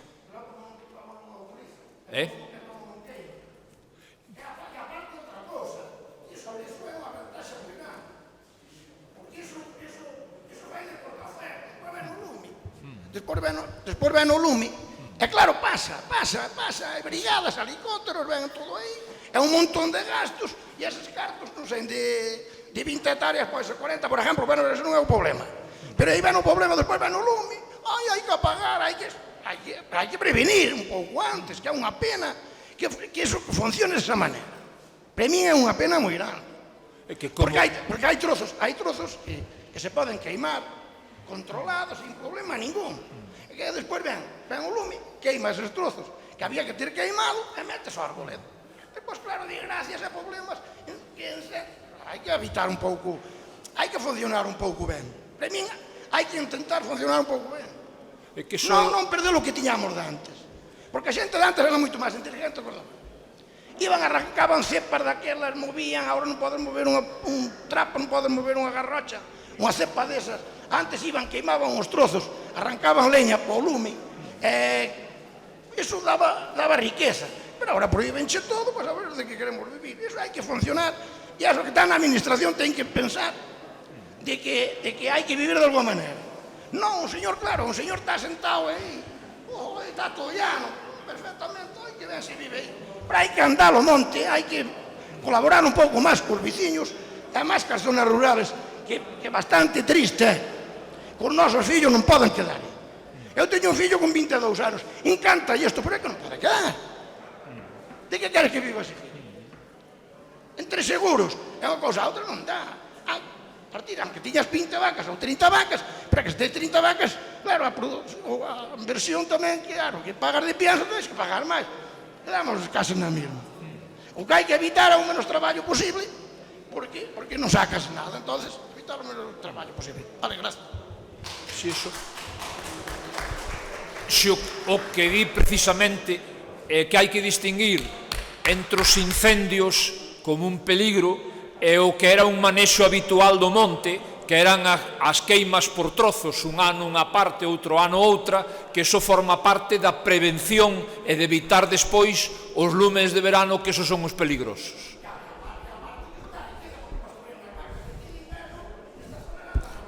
Bueno, algunha cousiña máis. Hai unha cosa que sí me preocupa, Javier, y es si tenemos cuantificado, porque creo que Provacuno algo tiene, con el tema del balance de CO2 del sector. Hay algo que no dice nadie, y es que al final, comparado este sector con otros sectores, y dentro del sector los dos subsectores de vacas nodrizas y cebo, porque creo que es importante empezar a decir que no es tan alarmante como, no sé qué datos tenéis. Este es un tema, yo creo que muy interesante, y es un tema en el que estamos trabajando mucho. Estamos trabajando mucho pues con los científicos, con investigadores. A ver, por favor, un poquito de silencio. Ya empezó a parecer esto un tanatorio. No fastidies, no des ideas. No, les decía que desde la Provacuno se está trabajando desde hace 2 años con investigadores medioambientales de la red Remedia, precisamente para estudiar en profundidad los balances de carbono en el suelo. Evidentemente, las vacas generan gases de efecto invernadero, generan metano en su proceso normal de la rumia, pero de alguna forma es un metano que va a la atmósfera, en 10 años se descompone en CO2, el CO2 es recuperado por las plantas, que es comido por los animales y hace el ciclo de la fotosíntesis que estudiábamos cuando éramos pequeños, ni más ni menos. Bueno, pues esto es lo que de alguna forma estamos tratando de transmitir. Hay un papel fundamental de fijación de carbono en los pastos, y ahí hay un potencial enorme, absolutamente enorme. Lo decía el señor también, evidentemente yo cuando me refería a los incendios hablo de los incendios descontrolados y de las catástrofes medioambientales. Nada que ver con las quemas controladas, las quemas con conocimiento, pero en este país nos vamos de un extremo al otro y parece que no tenemos término medio. Pero desde luego yo me atrevería a decir, José Ramón, que esto que has citado va a ser el trabajo que en los próximos 5 años va a ocupar de forma muy clara y el contacto con los consumidores va a ser uno de los trabajos de la Interprofesional sin ninguna duda. Estamos en ello, pero tenemos que trabajar mucho más y tenemos que hacer otra cosa. Y aquí ustedes no están exentos de responsabilidad ninguno,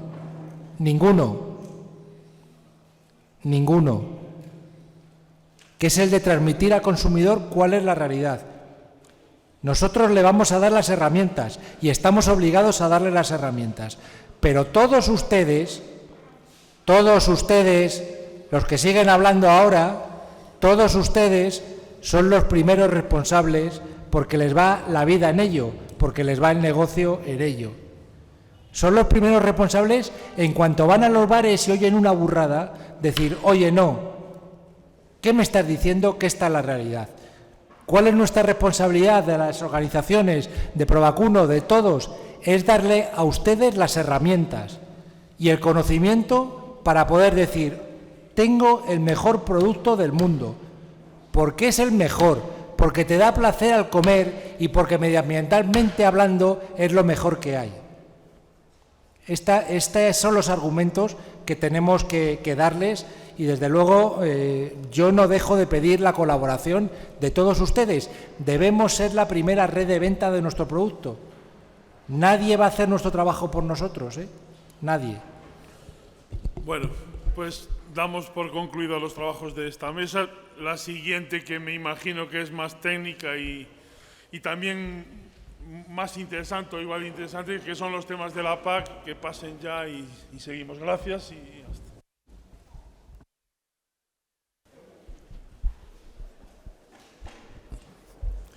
Bueno, pois, bos días a todos.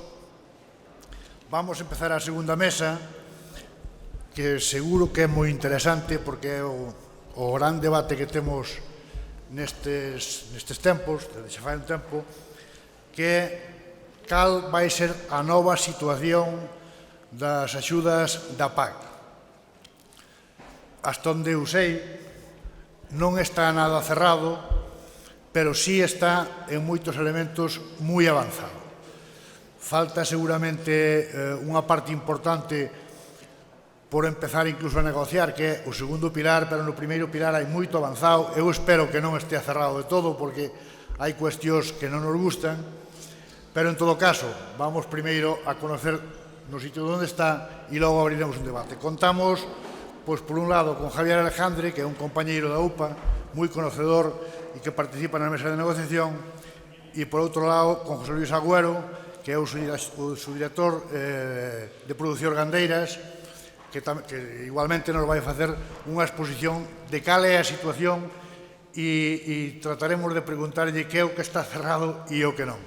Damos a palabra xa a Javier Alejandre, igual, cando queiras.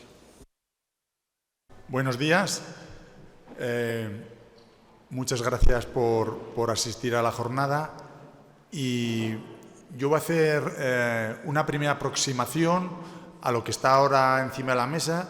Es verdad y creo que es importante, digamos, para contextualizar y para dejarlo claro desde el principio, que todavía no hay nada cerrado, que el plan estratégico se está ahora negociando y que posiblemente el mes que viene se tome el acuerdo político entre el Ministerio de las Comunidades Autónomas, pero no hay nada cerrado y quiero pensar que las grandes líneas ya están definidas, más o menos, de lo que se ha ido viendo y filtrando en los papeles. Nos hemos repartido un poco la intervención entre José Luis y yo.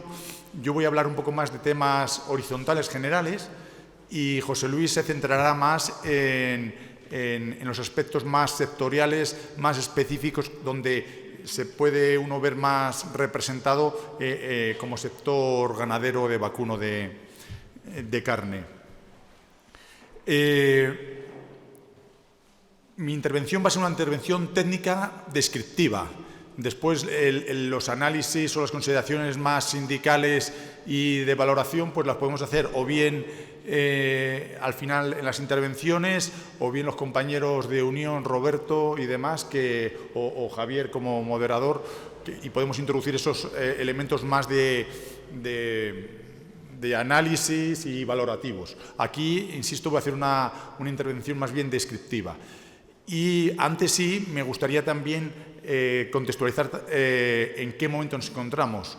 Estamos ante una reforma, estamos acostumbrados, el sector agrícola y ganadero es un sector que tiene gran resiliencia en tanto en cuanto cada 3 años prácticamente nos sometemos a una reforma. Se habla siempre de reformas de 5 o 6 años, pues siempre luego hay reformas intermedias que acortan estos plazos. Estamos acostumbrados y estamos acostumbrados a que nos cambien las reglas de juego cada 2 por 3. Pero hay una novedad importante respecto a lo que venía siendo el procedimiento. Y es que hasta ahora las administraciones, la nacional, la autonómica, prácticamente tenían poco que hacer en la definición de esa política. Se trataba de trasladar a la reglamentación nacional pues, lo que se había aprobado en Bruselas. Y ahora cambia radicalmente el escenario. José Luis bajará un poco más al detalle de cómo se tiene que aprobar ese plan estratégico, pero en el fondo en Bruselas se han definido unos marcos muy generales y al final cada Estado es el que tiene que particularizar o definir su propio plan estratégico, que es el marco normativo que va a regular esa política agrícola durante los próximos 5 años. Ese plan estratégico finalmente será aprobado por la Comisión, es decir, no vale con que España lo presente, sino que debe ser aprobado por la Comisión, tanto en la parte de la DG ENVI como de la DG Agri, y eso, digamos que iría en la línea de lo que Javier decía de una PAC donde la C de común pues se está diluyendo. Pero también he de decir que eso obedece a la respuesta, o sea, eso es una respuesta que da la Comisión a un planteamiento que muchas veces se ha hecho por parte de todos los Estados miembros, y es, oiga, la política se cierra en Bruselas y ustedes no nos entienden. No nos entienden a los mediterráneos y dentro de los mediterráneos no nos entienden a los gallegos. Entonces, bueno, pues esta es un poco la situación y la respuesta es esa. Y entonces la Comisión dice, bueno, definimos unos marcos muy genéricos y ahora sean ustedes los que, digamos, adapten estas condiciones generales a sus particularidades. Y este es el momento en donde estamos y la dificultad añadida, y José Luis es un sufridor y puede dar más detalles de esto, es que en el Estado de las Autonomías el llegar a un acuerdo es especialmente complicado, en tanto en cuanto al final cada uno va a defender fundamentalmente, me atrevo a decir, su sobre, más que su modelo de agricultura y ganadería, defiende su sobre. Y entonces, en función de si la convergencia le viene bien o le viene mal, respecto a cómo venía cobrando, pues entonces la apoyo o no la apoyo. Esta es un poco la esencia. Y la figura de agricultor genuino, ahora activo, pues según que gane o pierda, pues así la va a apoyar o no. Esta es un poco la situación real, es un mercado persa en el que estamos y creo que dificulta y al final desdibuja mucho lo que podía haber sido una gran oportunidad, en mi opinión, de cambiar el modelo actual. Había mucho margen, hay mucho margen, pero la realidad es que creo que todos los políticos son rehenes de una foto previa y entonces eso hace que difícilmente se avance en posiciones mucho más lógicas en ocasiones respecto a atender lo que es la realidad productiva y el medio rural y asegurar pues, que los agricultores y que los ganaderos podamos seguir viviendo de nuestra actividad. Tenemos herramientas en la PAC, hay herramientas para hacer una PAC mucho más social y más justa, y ya veremos al final lo que sale. No voy a valorar, eso decía que lo dejaremos para el final, pero intuyo que va a ser una oportunidad perdida, muy probablemente por cómo está evolucionando en lo que yo calificaba mercado persa. Ese plan estratégico tiene una dificultad añadida porque primero tenemos que ponernos de acuerdo, pero luego tenemos que justificar muy bien todo lo que vamos a aprobar y presentar a Bruselas. Eso estoy hablando, pensando en la conferencia sectorial. Y luego, además, como novedad, nos van a evaluar. Es decir, lo que propongamos tiene que tener indicadores y tenemos que proponer resultados. Y en función de los resultados que digamos, se nos va a evaluar. Entonces, esto introduce un elemento absolutamente novedoso. Nunca había habido en la política agrícola común, en el primer pilar, esta situación. Y, bueno, pues estamos descubriendo, estamos andando un terreno totalmente desconocido que introduce dificultad importante. Decía que hay posibilidad de hacer una PAC más justa y más social, que tiene que ver con eliminar esas referencias históricas que ha perjudicado ya no solamente a territorios, que en el fondo yo creo que es una cuestión que no es en sí relevante, sino a modelos de producción, que eso sí que es importante. Y bueno, insisto, el peso que está teniendo las fotos anteriores creo que lo va a dificultar sobremanera. Se introduce por primera vez un elemento que es la ayuda redistributiva, que ahora comentaré, que podría ser una palanca de cambio importante. Tenemos esperanzas en ello. Os comentaré una propuesta concreta que la organización, porque es quizá de los elementos que todavía están más en el aire, donde no están menos definidos, y por eso me atrevo a lanzar una propuesta y no solamente describir lo poco que se ha conocido por parte de lo que está planteando ahora dentro de la conferencia sectorial. Y luego hay un elemento muy importante que puede ayudar a apoyar ese concepto de una PAC más social, que es la degresividad en las ayudas. En el plan estratégico, sabéis que ha habido un estudio, o sea, ha habido un trabajo muy, muy importante, y públicamente quiero reconocer el pedazo de esfuerzo que han hecho todos los técnicos del Ministerio en describir y analizar todos los sectores y toda la realidad. Ha habido 9 objetivos y uno transversal, y eso les ha llevado un montón de trabajo. Y ese es el punto de partida para apoyar todas las decisiones políticas que se han tomado a continuación. Lo que pasa es que, y aquí ya valoro también, se produjo en un momento un punto y aparte, y se hizo un análisis impresionante de lo que es el sector, de lo que es la realidad de nuestro país tan diverso, y después vinieron las decisiones políticas que seguramente poco van a tener en cuenta esa. Pero había un elemento muy importante que se describía, y es el principio de economía de escala, y cómo las ayudas, el apoyo público es mucho menos importante a partir de unos determinados tamaños de explotación.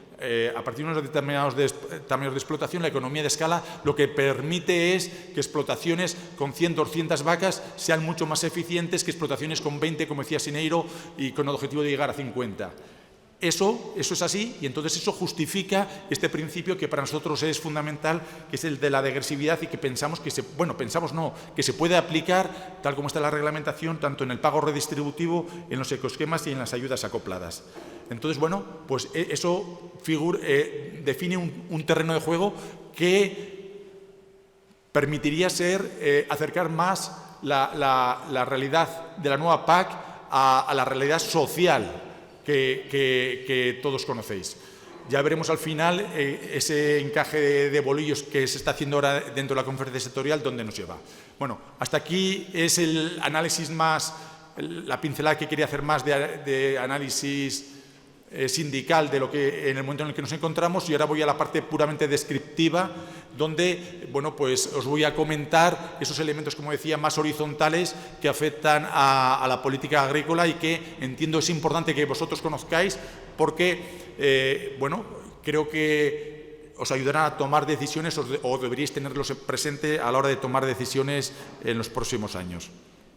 La primera es agricultor activo. Hasta hace poco se hablaba de agricultor genuino, ahora han vuelto otra vez a la definición de agricultor activo, y esa es la puerta de entrada a las ayudas directas, en esencia. Es como hasta ahora, y lo que ocurre es que cambia un poco la definición, de tal forma que hay una forma general de cumplir con la condición de agricultor genuino, y es que al menos el 25% de los ingresos totales provengan de la agricultura, y hablamos de ingresos, es decir, ahí están incluidas tanto las ayudas como la venta de los productos, o sea, no es necesario, no es las dos condiciones, sino que eso o estar dado alto en la seguridad social agraria por cuenta propia. Ay, perdón, que no he cambiado.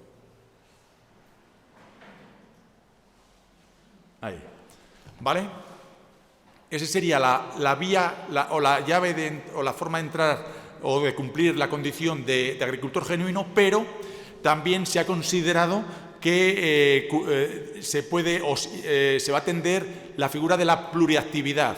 Aquellos agricultores, aquellos ganaderos que, además de tener la actividad de la cría de las vacas, tiene otros complementos. Entonces, para atender esa realidad, lo que se ha definido es que aquellos productores que tengan unas ayudas inferiores a 5.000 euros cumplirían con la condición de agricultor genuino, y no tendrían que ir a justificar ese 25%, por ejemplo, o el alta en la seguridad social agraria. Por lo tanto, están esas tres vías de entrada para cumplir la condición de agricultor genuino.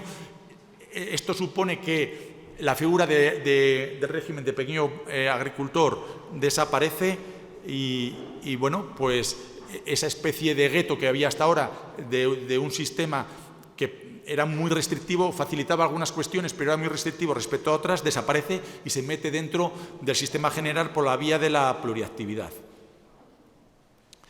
Bien, eso se va a controlar con las declaraciones de Hacienda, de la renta y demás. No me voy a profundizar porque vamos un poco pillados de tiempo, pero lo que es importante, y pensando si hay alguno aquí que estuviera antes en el régimen de pequeños productores, es que hasta ahora estaban excluidos de cumplir con la condicionalidad y a partir de ahora no. Es decir, todo agricultor activo debe cumplir con la condicionalidad que os explicará también José Luis, ahora se denomina condicionalidad reforzada. Se sigue manteniendo la lista negativa de actividades no agrarias, pues eso, ya sabéis, los ferrocarriles, carreteras, aeropuertos y demás, que esos se quedan excluidos por los CENAES y como posibilidad para cobrar ayudas directas de la PAC, y se establece un límite inferior del cobro de ayudas para entrar en el sistema de 300 euros, que con la posibilidad de que las comunidades autónomas lo puedan subir a 500. Y ya entrando un poco en lo que es, yo me voy a centrar en el primer pilar de la PAC, en los pagos directos. Bueno, pues la descripción serían los pagos desacoplados y acoplados como primer gran grupo, y dentro de los desacoplados está la ayuda básica de la renta, que la conocemos. Ahora os explicaré cómo va a evolucionar de la ayuda básica actual a la básica de la renta para la sostenibilidad, que es como la han llamado ahora. Ayuda redistributiva, que es nueva y en la que la organización tiene esperanzas de que pueda ser una palanca del cambio respecto a hacer más social este nuevo modelo. Los ecoesquemas, que también son ayudas nuevas y obedecen a esos compromisos que decía Javier del Green Deal, y también compromisos respecto a hacer una actividad más, digamos, más sostenible ambientalmente, o por lo menos presentarlo como más sostenible ambientalmente, y luego el pago complemento a los jóvenes agricultores, y luego estarían los pagos acoplados, que también luego José Luis os explicará más en detenimiento. Esquemáticamente, no se ve, pero bueno, ahí intentaba cómo se podían agrupar esas ayudas que os he descrito anteriormente. Voy a pasar de transparencia porque no se ve nada. Y esta transparencia creo que es importante. Hasta hace unos días no estaba definido, y yo quiero pensar que está bastante cerrado ya cómo se reparte el presupuesto entre las diferentes ayudas que he descrito anteriormente. La ayuda básica a la renta absorberá en torno al 60% del presupuesto de las ayudas directas, y dentro de esa ayuda básica a la renta está el pago redistributivo, que supone, o bien se puede ver de dos formas, o el 10% de las ayudas directas o el 16,66% de las ayudas básicas a la renta. Es decir, de tal forma, o sea, para que lo entendáis, la idea es, si hay 100 a repartir, 60 irá inicialmente a la ayuda básica de la renta, pero habrá de esas 60, el 16,6 se sacará a un fondo que es el fondo del pago redistributivo, que con los criterios que al final se acuerde por parte de la conferencia sectorial se volverán a repartir. Después, la nueva ayuda de los ecoesquemas, lo que dice el acuerdo del trílogo es que va a ser el 25% de las ayudas directas. Sabemos que del primer pilar en España se ha acordado que sea el 23% y el otro 2% se justificará con medidas del segundo pilar. Por lo tanto, el 23% de esas ayudas directas irá a la figura nueva de ecoesquemas. Por eso es tan importante el que la conferencia sectorial acierte en la definición de medidas que sean fáciles de implementar y que vayan realmente al objetivo que estamos planteando. Y esta mañana lo que se ha hablado y que yo creo que está en el ambiente de todos es que el sector en el que vosotros estáis, la ganadería extensiva, de pastoreo efectivo, pues debería tener un fiel reflejo y una consideración especial en ese modelo de ecoesquemas. Luego estarían las ayudas asociadas, que serían un 13% más el 2% de proteaginosas, que se llegará aproximadamente a un 15% de las ayudas directas, el apoyo a los jóvenes, que es un 3% del total, y sabemos que en el primer pilar va a ser un 2% y el 1% será en desarrollo rural. Y luego de los programas sectoriales, un máximo del 3%, que ahí simplemente va a haber, está previsto que sean 30 millones de euros para el olivar. Vale.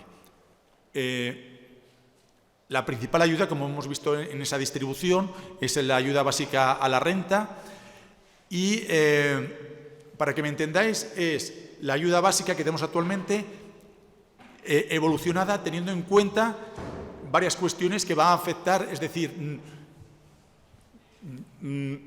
es muy probable que ninguno de los que estéis aquí tengáis un importe, lo que nosotros llamamos una mochila, que sería el resultado de número de derechos por valor de cada derecho, igual a la situación actual.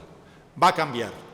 Y va a cambiar y a priori no se puede decir si a mejor o a peor. Va a depender de cada situación y habría que ver, primero, de cada situación territorial, porque va a haber regiones de las actuales que es posible que por la reducción de regiones puedan ganar, pero luego también particular en función del valor del derecho de cada uno.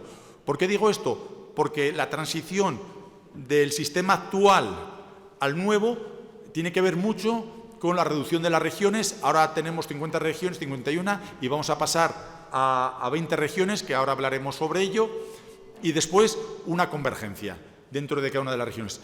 Fruto de eso va a haber una situación diferente, pero la esencia de la ayuda básica de la renta va a ser muy parecida a la que conocéis hasta ahora.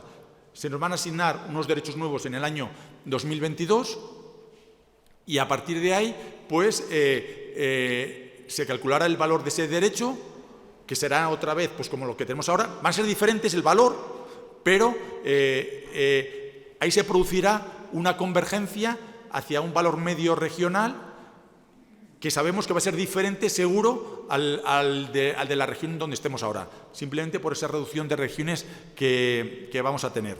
Se van a incluir dentro de esa ayuda básica de la renta todos los sectores. Ahí, básicamente, cabe señalar la fruta y hortalizas y el vino como sectores que, digamos, en el histórico han tenido menos asignación de derechos. Ha habido asignación, pero con un valor y con un número de derechos muy inferior a los de otros sectores. Y, como decía, va a haber hasta un máximo de 20 regiones, y os explico. No he cambiado. Vale. Esas 20 regiones se van a repartir en 5 de pastos permanentes, 5 de cultivos herbáceos de secano, 5 de cultivos herbáceos de regadío, 4 de cultivos permanentes y una que han definido para las Islas Baleares. Aquí, básicamente, lo que nos ocuparía serían la de los pastos permanentes. A ver si... Bueno. No, me pasé. En esta transparencia, que no se ve muy bien, lo que significa, o sea, lo que aparece es que en Galicia, y hablando de pastos permanentes, va a haber 2 regiones, que es la 303 y la 403. Y va a haber un proceso de asimilación de las regiones actuales a las nuevas regiones, donde, insisto, en Galicia va a haber esas 2 regiones. Digamos, el sur de Galicia estaría en la 303 y el centro y norte de Galicia estaría en la 403.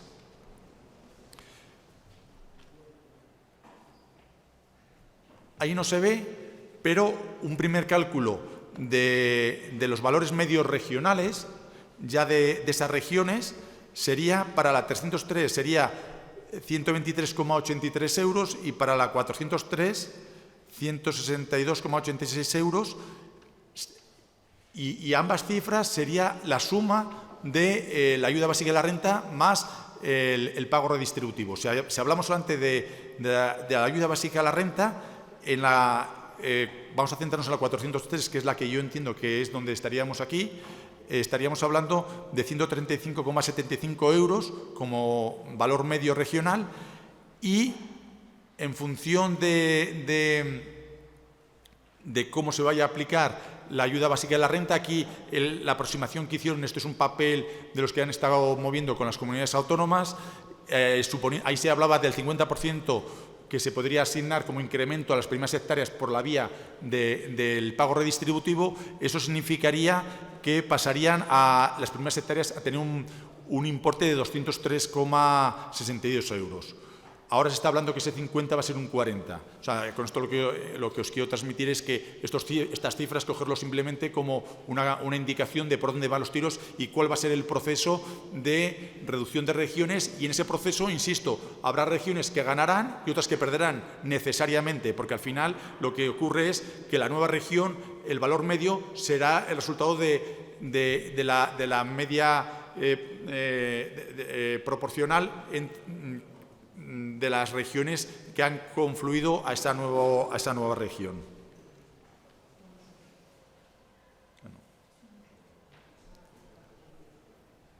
Bien, con eso tendríamos descrito lo que es la ayuda básica a la renta.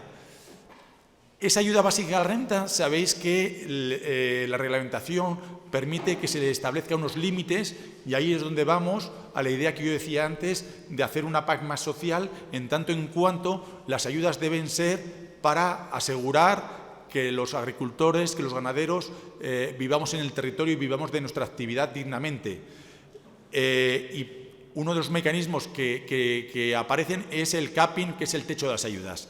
Sabéis que el capping está establecido en 60.000 euros y a partir de, en 100.000 euros, y a partir de 60.000 ya se empieza se puede aplicar la degresividad. Eso es lo que se ha aprobado por parte del Ministerio, de tal forma que esa degresividad va según los intervalos que están ahí puestos. Tampoco voy a bajar mucho al detalle para no volveros locos, pero es importante indicar que como elemento corrector aparece la generación de empleo.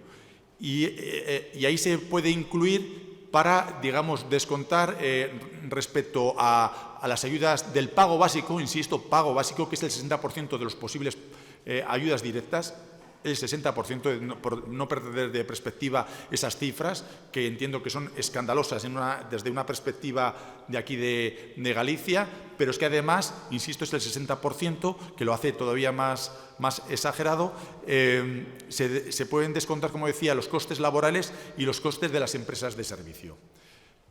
Eso lo que hace es, en nuestra opinión, y aquí hago un elemento valorativo, que creo que está bastante sustentado por el análisis técnico que se hizo en el previo, es que la posibilidad de recuperar fondos, porque los fondos que se recuperen por este mecanismo irían a incrementar la bolsa que se asignaría al pago redistributivo, va a ser mínimo. Prácticamente me atrevería a decir que casi cero, por dos cuestiones. Primera, por la posibilidad de incluir esos costes laborales y los costes de empresa de servicio, que reduce muchísimo el monto de las ayudas, en primer lugar. Y, en segundo lugar, porque sabemos que detrás de esto va a haber partición de explotaciones artificiales que hagan que una explotación que cobre 200.000 euros pueda pasar a 2 de 100.000. Simplificando mucho, ¿no? Y entonces va a ser muy fácil eludir este mecanismo. Y luego está un mecanismo absoluto que ahí podemos tener alguna confianza, y es que como máximo el techo absoluto está en 200.000 euros. Es decir, una explotación por encima de 200.000 euros, insisto, solamente de ayuda básica a la renta, que es el 60%, lo vuelvo a recordar, es cuando se recuperaría. Bueno, pues parece ser que por este mecanismo podemos recuperar algo de dinero. Por el anterior creo que va a ser 0 euros. Bueno, y eso, insisto, es importante por lo que estábamos hablando de conseguir recursos para atender la ayuda del pago redistributivo. Junto con esto está la Reserva Nacional que ya conocemos, que fundamentalmente va a atender a los jóvenes agricultores y a los nuevos agricultores que se han instalado en la actividad. Está bien. aquellos que han tenido algún proceso judicial y entonces por sentencia pues haya que asignarles, ahí también. Y luego, si hay dinero, lo que establece es que se atenderá a dos situaciones. Una, a esos nuevos sectores que se ha dicho, es decir, la posibilidad de que la fruta y hortalizas o el vino entre en el sistema, pues en las zonas de interés del vino, José Ramón, o de fruta y hortalizas, se recibió con mucho interés, pero al final va a ser muy limitado, porque solo se va a atender en el supuesto de que haya fondos en la Reserva Nacional, solamente en esa situación. Es decir, no hay, vamos a hacer tabla rasa y por qué va a haber agricultores de primera y segunda y viticultores que tienen derechos ahora y otros que no tienen. No va a ser así. Es decir, esto está sobre el papel, pero mi opinión es que, como solo se va a atender sobre la base de disponibilidad de fondos de la Reserva Nacional, pues eso va a estar, creo que, bastante limitado. Y luego la otra posibilidad es sectores que ahora ya tienen derechos y que tienen vacuno, por ejemplo, y que tienen más superficie que derechos. Entonces se podría recurrir a la Reserva Nacional, pero eso también está condicionado a si hay dinero, como pongo yo ahí. Y luego tenéis que saber que en la cesión de derechos sin tierra, se ha propuesto un peaje también del 30%, que contribuiría a generar recursos para atender a la Reserva Nacional. Y luego vamos un poco a explicar lo que para mí es lo que decía antes, una palanca que podría ser del cambio importante, que es esa ayuda a la renta redistributiva. Los reglamentos lo que dicen es que servirá para garantizar la redistribución de los pagos directos de las explotaciones más grandes a las más pequeñas o medianas. Y eso se va a hacer, como decía, con la detracción de un fondo que, también he de decir, inicialmente, o sea, la reglamentación dice que como mínimo va a ser el 10% de los pagos directos, trasladados al sobre de la ayuda básica al renta es el 16,6. Inicialmente, en los papeles que circularon antes del verano, en lugar del 10% se hablaba del 12% y el 16,6 era el 20%. Fruto de... Esa fue la propuesta que salió del Ministerio de Agricultura. Fruto, entiendo, del debate con las comunidades autónomas, se ha reducido y va al mínimo permitido o obligado, se puede ver de las dos formas, por la reglamentación europea del 16,66%, el 16,7%. Y la reglamentación europea permite que haya un incremento si la beneficiaria es una mujer. Y aquí decía como la intervención que ha hecho Sineiro me sirve bastante para justificar el modelo que UPA estaba proponiendo respecto a la ayuda redistributiva. En el fondo lo que decía es que la deriva que está teniendo los costes de producción, el IPC, lleva necesariamente a que si queremos seguir viviendo de nuestras vacas tengamos que aumentar la base territorial. O sea, el número de animales, no era tanto también la base territorial, pero el número de animales. Y hablaba de 50 animales sobre muchas explotaciones que ahora pueden haber de 20 y demás. Es decir, el objetivo es redimensionarnos, pero no redimensionarnos pensando en 500 animales, que también podría ser. Ha planteado un número razonable mínimo de 500 animales. Bueno, pues este es un poco cómo Unión Agrarias entiende que debería ser este pago redistributivo. Es decir, la idea es que ese fondo, que es un fondo importante, se destine para atender y para dar un mensaje de crecimiento hacia las explotaciones, para buscar un tamaño de explotación. El análisis que hemos hecho o la reflexión que hemos hecho es sencilla. Partimos de una idea y es que cualquier joven que se quiera incorporar tiene que presentar una UTA. Una UTA que eso se traslada a superficie, al número de animales y al final a superficie. Entonces, sobre la referencia de la UTA, lo que podemos considerar es que aquellas explotaciones que estén por debajo de la UTA, pero que no sean insignificantes, son las que deben tener un mayor apoyo para intentar llegar a esa UTA y que probablemente el tamaño de la UTA es el mínimo para buscar un tamaño quizá un poco mayor. Entonces, sobre esa referencia de lo que es la política también y en coherencia con la política de desarrollo rural y utilizando ese concepto de UTA que además nos permite establecer tamaños diferentes según regiones, porque lo que a lo mejor aquí, claro, yo soy de Soria y soy cerealista. Una UTA en Soria son 100 hectáreas. Si aquí se hablara 100 hectáreas en tierras de labor, eso es muchísimo. Es decir, no sería lógico plantear una equiparación entre la Castilla seca y la Galicia. Y Galicia, pues eso. Entonces, lo que nos permite el concepto UTA, como eso está perfectamente parametrizado, es poder hacer una asignación en superficie diferente según los territorios. Y entonces orientar ese apoyo diferencial, que es la ayuda redistributiva, pues según esas diferentes realidades. Esto que os planteo, esta gráfica es a modo simplemente... ¿Qué ha pasado? ¿Se fue? Ah, se fue. Ahí. La gráfica lo que planteo simplemente es como un punto para la discusión. Y lo que viene a describir es lo que os decía. Sobre una referencia de una UTA, definir un tamaño, un intervalo de tamaño de explotación, que ahí podemos, donde vemos UTAs podemos ver vacas. Es fácil transponer eso a vacas y al final trasladarlo también a hectáreas que necesitan un mayor apoyo. Podemos discutir si el 0,7 tiene que ser 0,4 y podemos discutir si el 1,7 tiene que ser 2 o 1,5 o 1. Da igual, este no es el problema. Lo que es relevante es plantear que tiene que haber trato diferente y de tal forma que incluso pensamos que las primeras explotaciones lo que se propone es que recuperen, es decir, que recuperen lo que se les ha quitado previamente del 16,67%. Es decir, lo que entra por lo que ha salido previamente y el esfuerzo de esta ayuda se centre en ese tamaño de explotación, como decía, que necesita un mayor apoyo para ser viable y para afrontar con más garantías ese futuro. Y luego, a partir de un determinado tamaño, cero. O sea, simplemente cero, porque por esa idea de la economía de la escala no es necesario seguir apoyando a esas explotaciones que tienen un tamaño ya conseguido previamente. Ya está, lo han conseguido, fenómeno.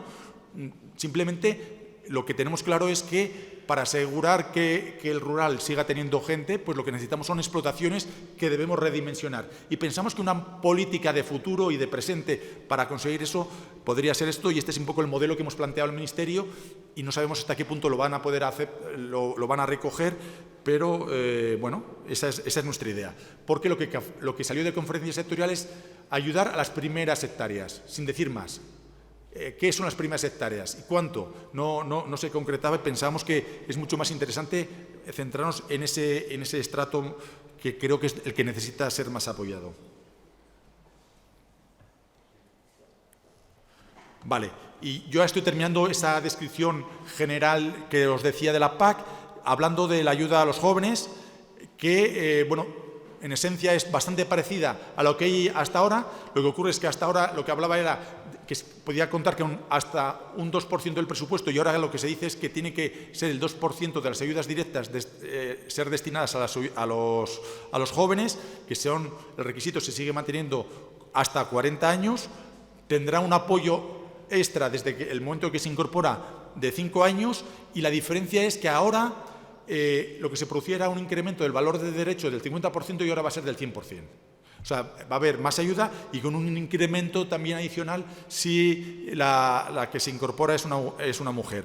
En el caso de SAT o explotaciones de titularidad compartida o cooperativas, el pago se calculará individualmente. Es decir, si hay dos jóvenes que se incorporan, se atenderá a cada uno de ellos como si fuera individualmente, aunque se ha hecho de una forma colectiva. Bueno, yo me quedo aquí. A partir de ahí va a empezar la parte ya más sectorial y doy la palabra a José Luis y bueno, pues me emplazo a final de su intervención para poder contrastar lo que hemos estado viendo. Muchas gracias. Como decía, decía que es un placer estar aquí con todos ustedes.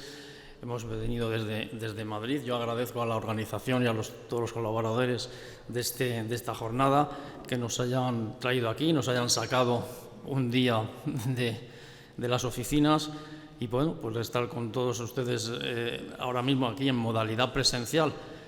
¿Qué he de decirles? Que hace, pues año y medio que no salimos y no tenemos una reunión de esta categoría y de esta magnitud. Hemos tenido multitud, innumerables de videoconferencias, pero evidentemente el contacto directo pues no es lo mismo. Así que para mí es una satisfacción y hasta una cierta emoción, ¿no? Esto es una experiencia emocionante. Hace mucho, año y medio, que no dábamos una charla de estas características, ¿no? En contacto directo, y a lo mejor estoy un poquito desentrenado, pero bueno. Hoy el objetivo de mi charla es, bueno, ya nos hemos repartido, como decía Javier, el trabajo para no repetirnos y para ganar tiempo también. Él ha hecho una exposición de los elementos más horizontales o más generales, como son la ayuda básica a la renta, el pago redistributivo, la Reserva Nacional, el capping y la degresividad, que lo ha hecho muy bien, ha hecho una descripción. Nosotros prácticamente, desde el Ministerio, pues estamos de acuerdo con todo lo que ha dicho porque es una descripción de lo que hay ahora mismo. También, como él ha comentado, estamos en un proceso todavía de negociación interna, es decir, de negociación, pues básicamente con las comunidades autónomas, para ir dando pasos y para terminar esto de alguna manera, de una forma definitiva. Esperamos que en conferencia sectorial que será en el mes de octubre, es decir, que ya no queda mucho, no tiene fecha todavía esa conferencia sectorial, pero ahí es donde ya se tendrán que ir ya cerrando prácticamente la totalidad de los aspectos de esta nueva PAC, porque tenemos que presentar el Plan Estratégico Nacional a la Comisión a finales de año, o sea, en diciembre de este año, con lo cual pues los plazos nos apremian y son los que son. Dentro de que no hay nada definitivo todavía, pues creo que lo que vamos a comentar hoy está bastante avanzado. Algunas cosas incluso ya están cerradas en conferencia sectorial de julio, del mes de julio, del pasado mes de julio, con lo cual, bueno, pues podemos ir viendo bastantes cosas. Bueno, la exposición va a tener un primer bloque muy rápido y muy sencillo y muy esquemático sobre las características de la PAC actual, para saber de dónde venimos. Y luego me centraré en la aplicación de la nueva PAC, como ha comentado Javier, en los aspectos sectoriales, y que creo que son los que a lo mejor nos pueden interesar ahora mismo más, que son la nueva arquitectura ambiental y concretamente también las ayudas asociadas. Sí, ya ha pasado esto.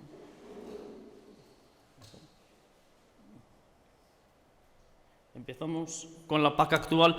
Simplemente esta diapositiva forma parte del trabajo de análisis previo de la situación de partida que hemos tenido que hacer en el marco de la elaboración del Plan Estratégico Nacional, que también ha comentado Javier, que hemos hecho una disección objetivo por objetivo. Concretamente, desde mi subdirección nos hemos encargado del objetivo específico 2, que es el de la competitividad, la rentabilidad y la orientación al mercado.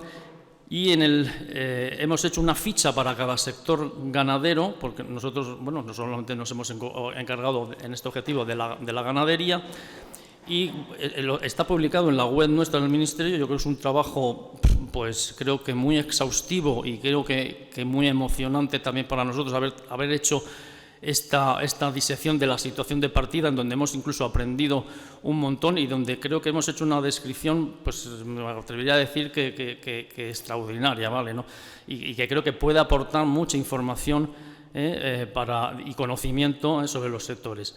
Lo importante en esta diapositiva, estos son los sobres de los sectores, es decir, lo que actualmente se lleva a cada sector de la PAC, de la Política Agraria Comunitaria.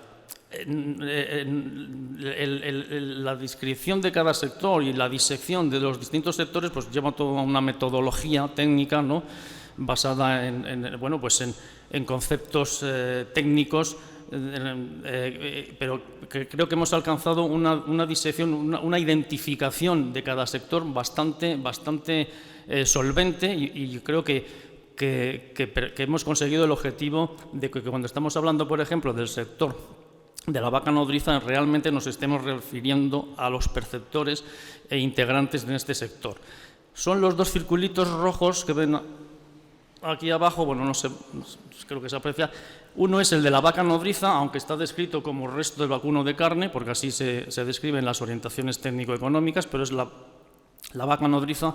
El dato importante es que el sector de esta vaca nodriza actualmente estaría en el entorno de los 525 millones de euros, lo que percibiría en concepto total de todos los conceptos, es decir, del pago básico, que sería la columna en color naranja, no sé ahí cómo se verá, los pagos asociados, que sería la parte del sector verde, una parte importante de ayudas de segundo pilar en base a ayudas que se perciben por unidad de ganado, por cabeza, y otro concepto que sería la última parte de arriba en azul, que serían ayudas del segundo pilar no vinculadas o pagos por cabeza, que por ejemplo estaríamos hablando de las inversiones.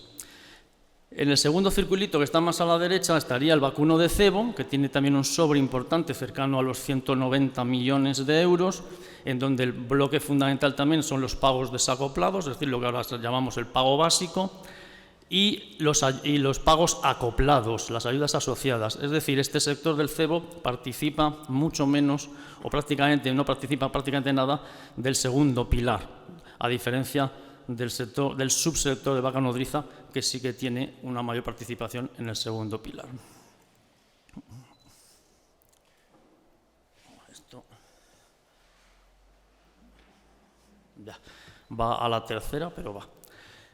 Aquí tendríamos las actuales ayudas asociadas. Actualmente las ayudas asociadas ganaderas representan aproximadamente el 84% sobre el total de ayudas asociadas y las agrícolas el 16% restante. Son 488 millones, más de 488 millones. Aquí se hizo un esfuerzo importante ya en su momento para el sector ganadero. Y en conjunto todas las ayudas asociadas vienen a ser aproximadamente en la actualidad un 12% del total de pagos directos. La distribución de esas ayudas ganaderas, esos 488 millones, se llevarían un 19% el vacuno de leche, que serían 93 millones y medio. Otro bloque es que sería un 35%, sería el ovino caprino, y el vacuno de carne en sus dos subsectores de vaca nodriza y cebo, tanto el cebo que llamamos de los terneros cebados en la misma explotación de nacimiento como el cebo de terneros procedentes de otra explotación, se llevarían el 46% del total de la tarta, es decir, un importe muy elevado, muy importante. Entramos ya en la aplicación de la nueva PAC y, como decía, me voy a ceñir únicamente a los aspectos más sectoriales, porque el resto de los aspectos ya los hemos visto analizados y podemos luego, en el turno de debate, hablar sobre ellos y poder contestar tanto Javier como yo sobre todos los aspectos, ¿vale? Esta diapositiva la voy a pasar un tanto rápido, pero bueno, pero es que es importante ponerla, aunque esta es la parte, digamos, más tediosa de todo este bloque. Vamos a ver, arriba tendríamos los 9 objetivos específicos. Lo importante es, como decía Javier, ya se señaló, y yo quería decir exactamente lo mismo en relación a la C que comentaba Javier López en la primera exposición, de que la PAC deja de ser comunitaria. Bueno, la PAC, uno de los principales objetivos es que siga siendo comunitaria, ¿no? y que el concepto o el componente comunitario siga aportando valor añadido, ¿no? a la política agraria. Por eso, exactamente, la Unión Europea va a seguir estableciendo las normas básicas. Las normas básicas van a estar en torno al cumplimiento de estos 9 objetivos que se fijan en el reglamento, más uno transversal del conocimiento e innovación. Son 9 objetivos específicos 3 para cada bloque. Para el bloque económico sería el de garantizar la renta justa, el de reforzar la competitividad y el de reequilibrar el poder de la cadena alimentaria. 3 objetivos en el bloque medioambiental, que serían la lucha contra el cambio climático, proteger el medio ambiente y preservar los paisajes y la biodiversidad. Y 3 en el bloque, digamos, social, serían apoyar el relevo generacional, dinamizar el medio rural y proteger la calidad alimentaria y sanitaria. A partir de estos 9 objetivos y en torno a ellos, cada Estado miembro debemos elaborar un plan estratégico, que es lo que hemos comentado, donde se plasmarán las medidas que nosotros elijamos como Estado miembro y los resultados que nosotros deseamos alcanzar. Este plan nos lo tiene que aprobar la Comisión, tiene que haber también un componente muy importante de aprobación, que es por parte de la autoridad medioambiental, tanto primero dentro de España como posteriormente por la Dirección General de Medio Ambiente.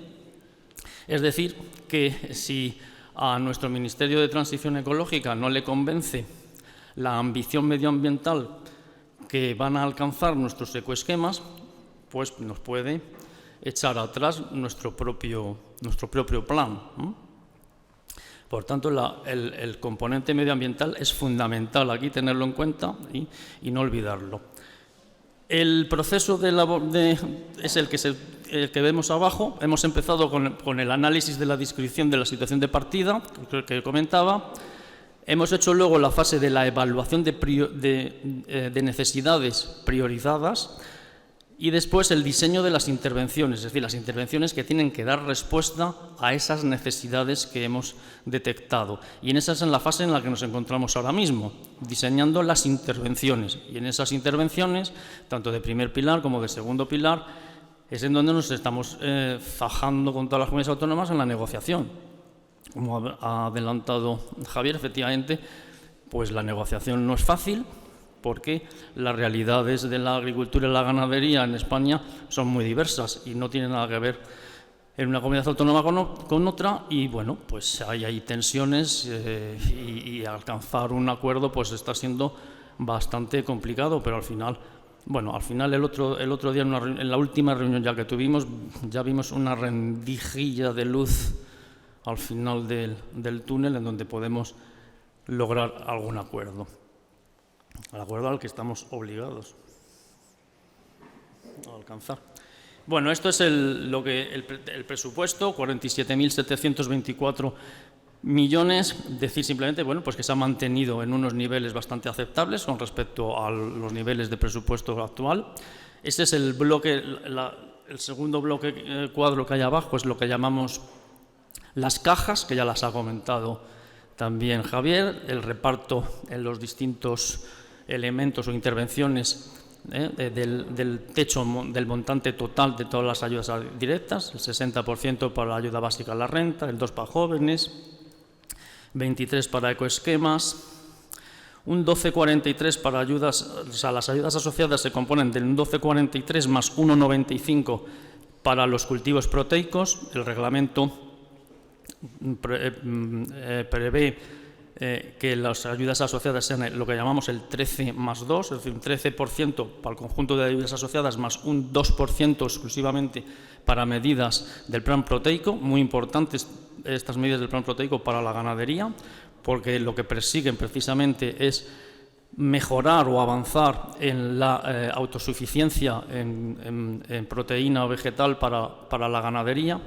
Y un 0,62% para las intervenciones sectoriales, que solamente va a ser una, para el olivar tradicional, y que son esos 30 millones que comentaba Javier anteriormente.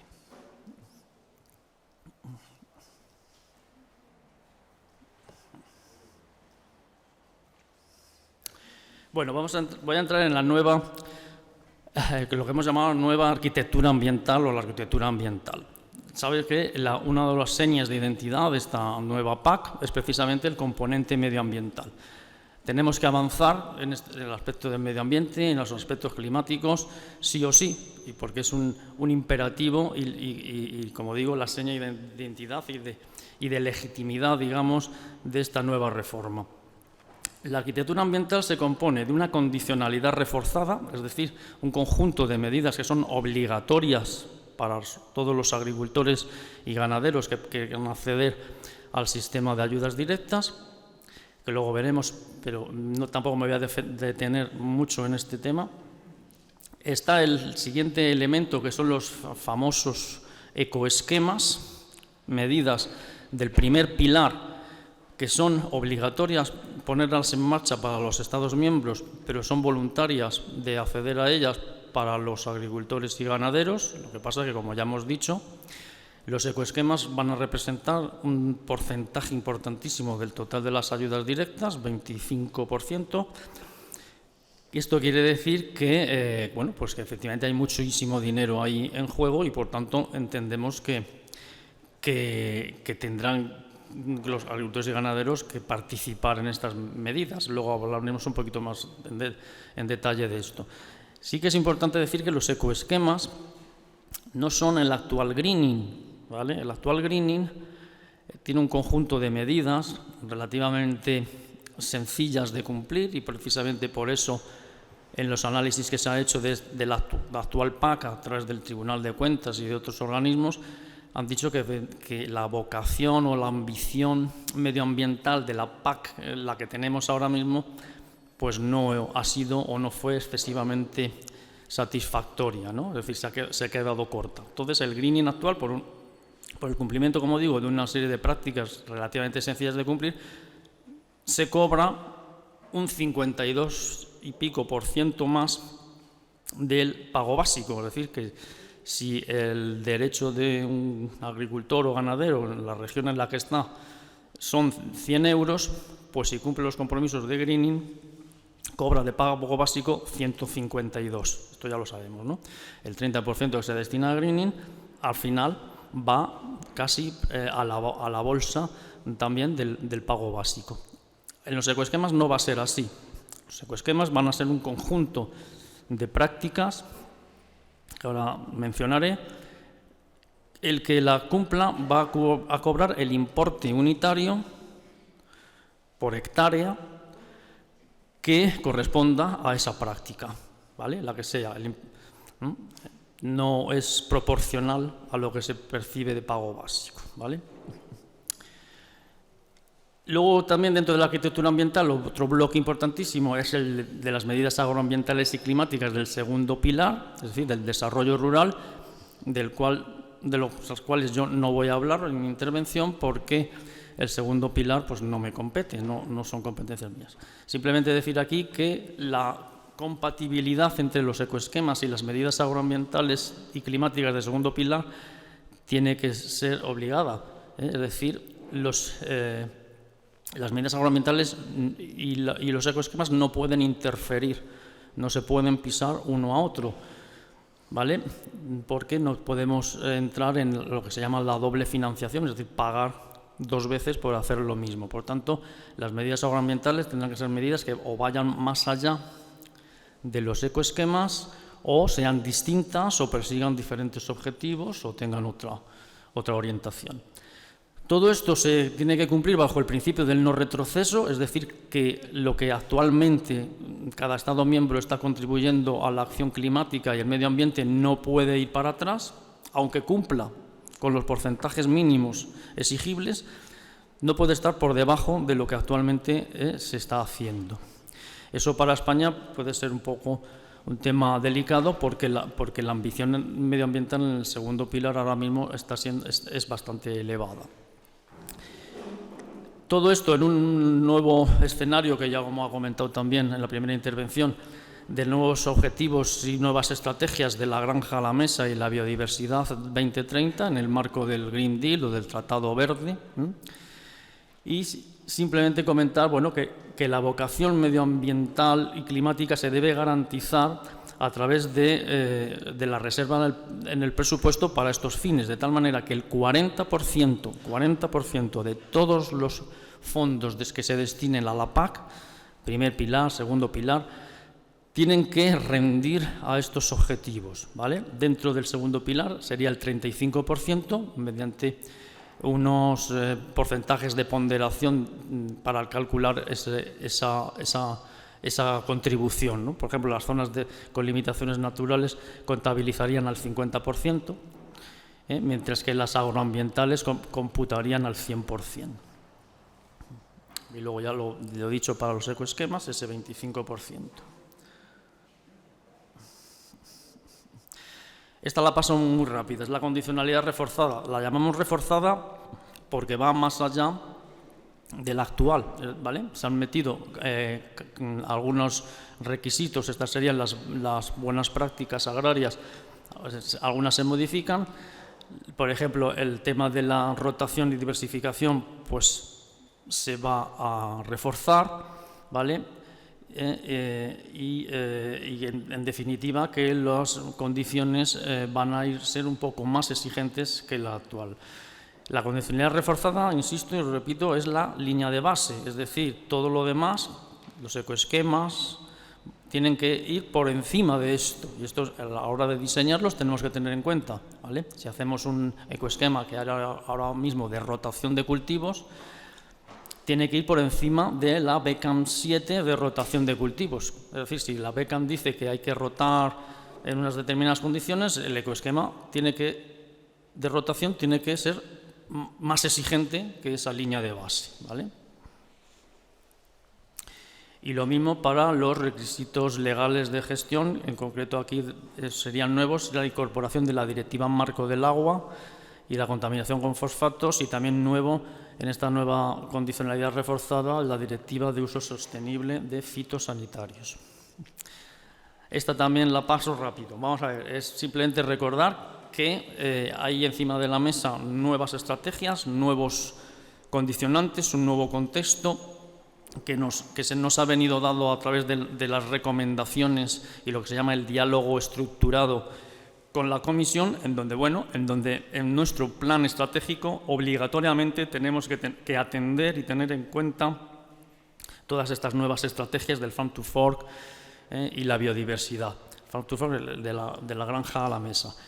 Así, por ejemplo, a modo de recordatorio, reducir un 50% el uso de pesticidas químicos, a lograr que a nivel comunitario la agricultura ecológica alcance el 2030 el 25%, la reducción también del uso de antimicrobianos, esto para la ganadería es importante, reducir también un 50% la pérdida de nutrientes en los suelos y el uso de fertilizantes, y aumentar y mejorar la diversidad de los caracteres del paisaje y alcanzar el 100% de acceso a la banda ancha de Internet en todas las áreas rurales a 2025, ¿vale? También es uno de los retos de estas estrategias. Profundizando en los ecoesquemas, vamos a ver, los ecoesquemas, como decía, son prácticas voluntarias para los agricultores y ganaderos. Por tanto, lo que nosotros tenemos que preservar es que si queremos que se cumpla el objetivo medioambiental que se le asume, vamos, a estas medidas, es muy importante que las prácticas las hagamos sencillas, ¿vale? Lo más sencillas posibles. Esto es lo que tenemos nosotros en nuestro ideario y es lo que hemos procurado. Que van a ser compromisos anuales, son medidas de primer pilar, no son de segundo pilar. Por tanto, aquí los compromisos no son a 3 años, como en el desarrollo rural, sino que el cumplimiento es cada año y la liquidación de cuentas también es anual, ¿vale? Cada agricultor, hemos de procurar que cada agricultor ganadero tenga al menos una práctica a su disposición. Quiero decir, aunque sean voluntarias, pero que todos los agricultores y ganaderos puedan acogerse a alguna práctica de las que diseñemos, que ninguno quede excluido. Buscar que sean suficientemente remuneradoras dentro de las disponibilidades presupuestarias y un aspecto técnico que tiene que ser compatibles con la caja verde de la Organización Mundial del Comercio. Esto es una obligación, un imperativo del reglamento. Las oportunidades que nos permite esta nueva medida son que podemos remunerar los compromisos medioambientales de los agricultores, que podemos atender a muchas de las necesidades medioambientales detectadas en el análisis de partida que hemos hecho en el marco del Plan Nacional, avanzar hacia modelos de producción más sostenibles y dan respuesta también a todos los compromisos que tenemos que atender de las nuevas estrategias, y dar también la oportunidad a agricultores y ganaderos de mejorar la percepción de la agricultura por parte de la sociedad, que es uno de los mensajes, ¿verdad?, que hemos reiterado en el primer bloque de este día.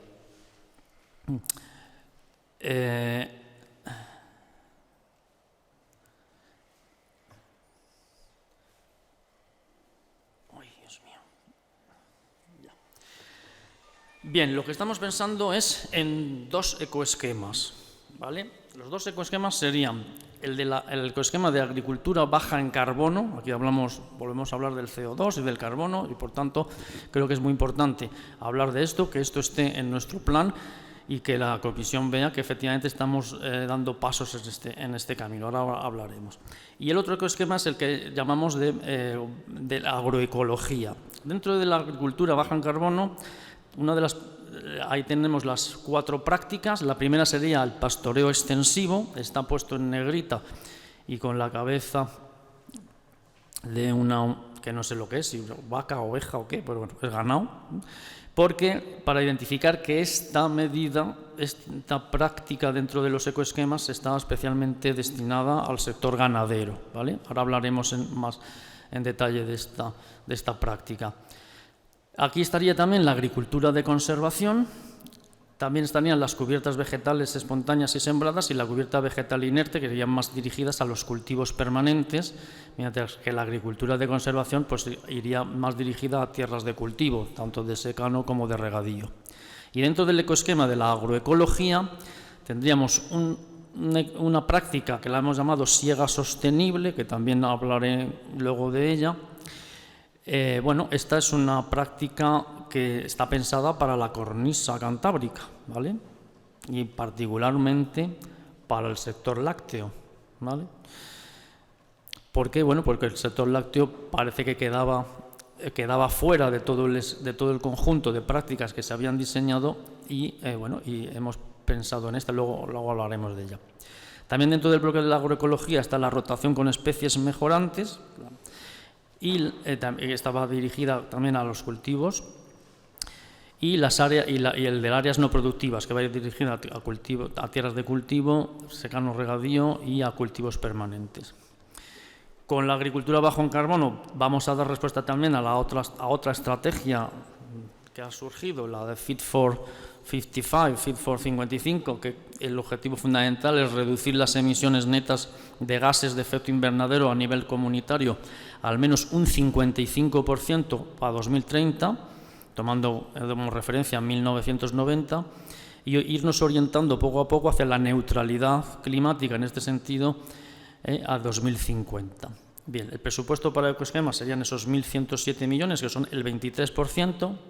Como ha dicho Javier, en los trílogos el compromiso es el 25%, pero es el 2% que falta se rellenará con el equivalente económico en montante a ese 2% de lo que llamamos sobrante, entre comillas, de los fondos que se destinan al segundo pilar, que estén por encima de los porcentajes mínimos que se les exigen, ¿vale? Si es el 35% y estamos dedicando más, por encima del 75%, esos fondos de más pueden computar para alcanzar el 25% en ecoesquemas.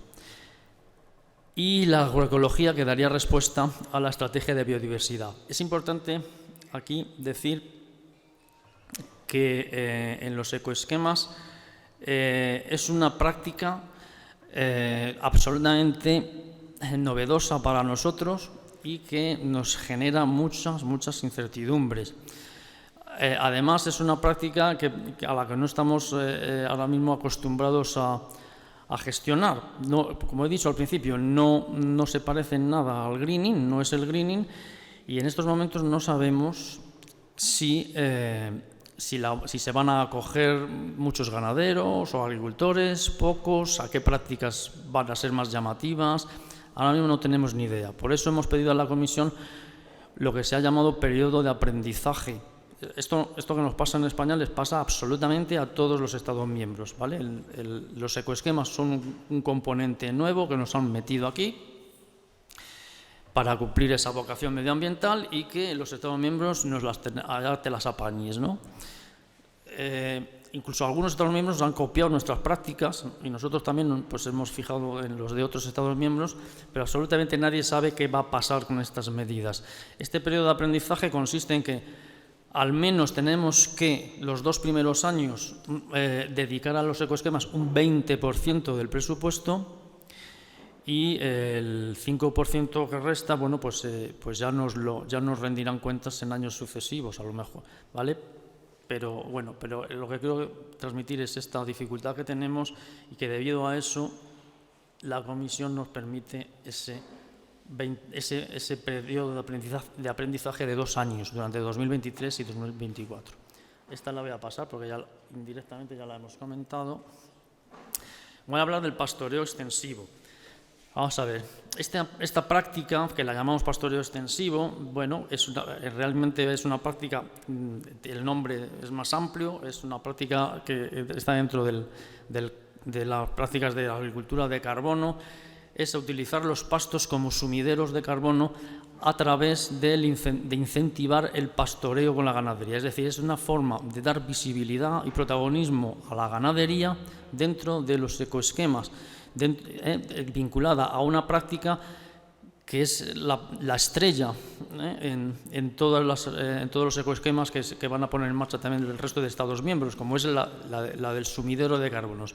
Nosotros lo que queremos, en definitiva, es que los pastos no se abandonen, que los pastos estén en situación productiva y que esto sea a través del ganado. Y de esto hemos hablado hoy, ¿verdad? El papel que ejerce el ganado de desbroce y de todo esto. Un pasto donde no entra el ganado, al final es un pasto abandonado que puede ser efectivamente susceptible de quemarse y de provocar grandes incendios. Lo estamos viendo y este es el objetivo que queremos atajar y así lo vamos a presentar a la Comisión. El efecto de la matorralización de los pastos.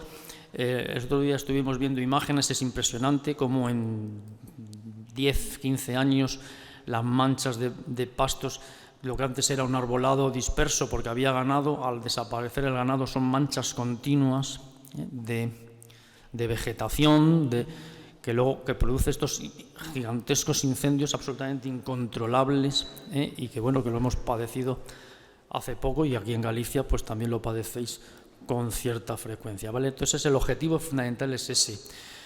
Dentro del plan estratégico rinde al objetivo específico 4 de esos 9 que veíamos en relación al cambio climático, a la necesidad detectada y priorizada de aumentar la capacidad de sumido de carbono del suelo y de reducir la vulnerabilidad de los sistemas agrícolas, ganaderos y forestales a los impactos del cambio climático. Dentro del objetivo específico 5, protección del medio ambiente, a la necesidad de mejorar la gestión y la conservación de la calidad del suelo y también, indirectamente, lo hemos vinculado al objetivo específico 9, dentro de los objetivos sociales y de demandas de los consumidores en relación con el bienestar animal. Las condiciones de elegibilidad son importantes. A este ecoesquema, a esta práctica dentro del ecoesquema, van a acceder solamente aquellos que tengan una explotación ganadera, es decir, tienen que ser titulares de un código REGA. El pasto tiene que ser con animales propios vinculados a esa explotación. Aquí no vale el pastoreo a terceros en absoluto. El pastoreo tiene que ser real, habiente, con presencia y movimiento del animal dentro del terreno.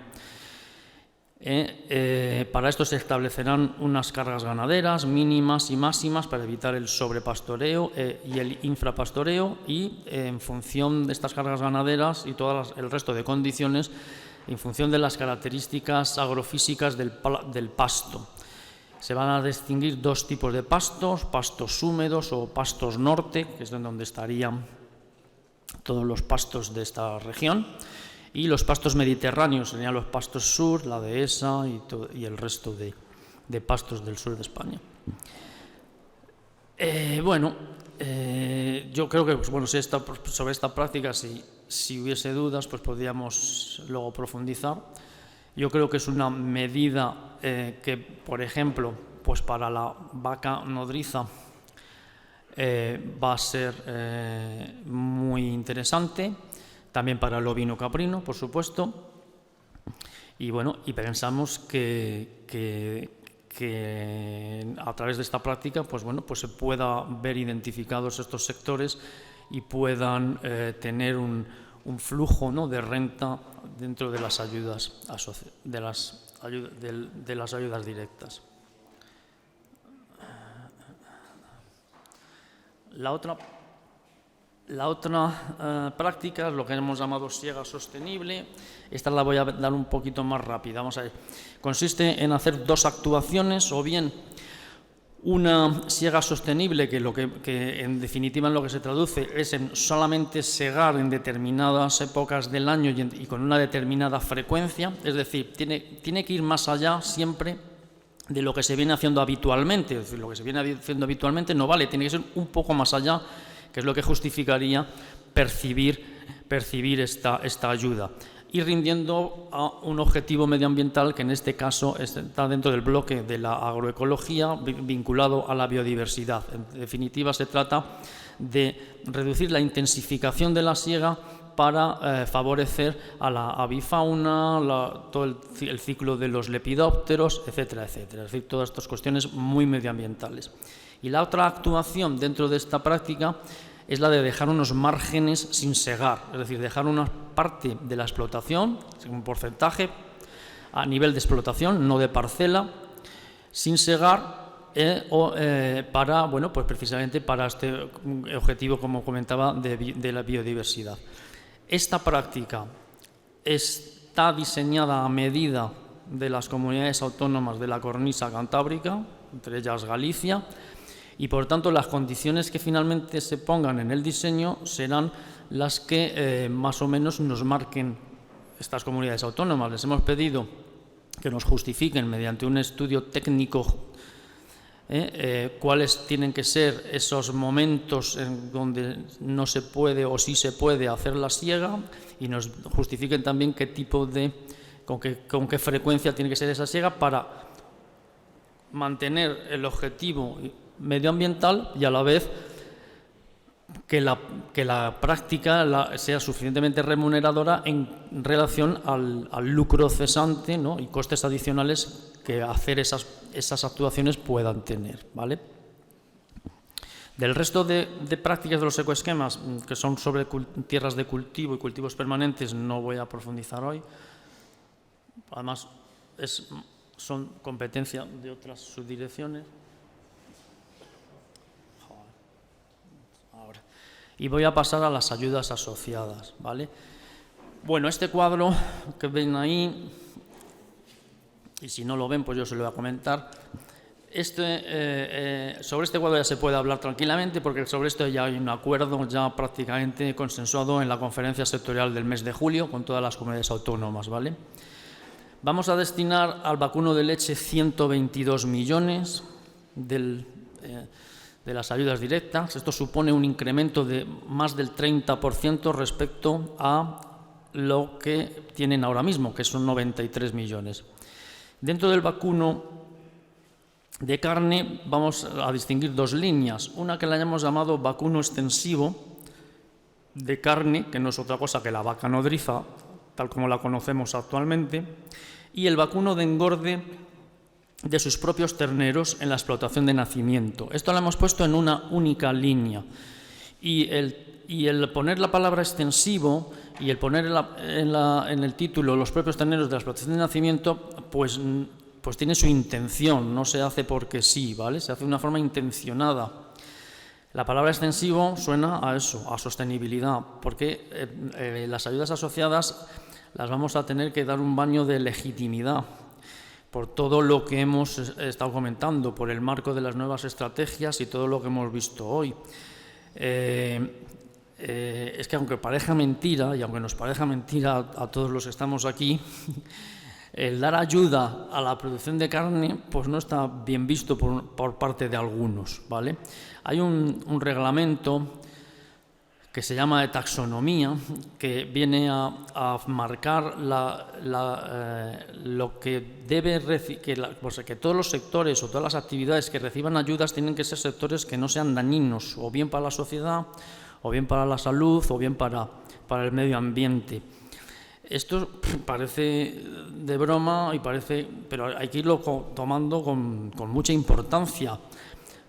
Para que se hagan una idea, afortunadamente espero que no pase con la carne, pero para que se hagan una idea, la ayuda asociada que va a haber a la remolacha, pues puedes tener problemas, espero que finalmente no, pero habrá que justificarla porque la remolacha al final produce azúcar y el azúcar es malo, dañino para la salud.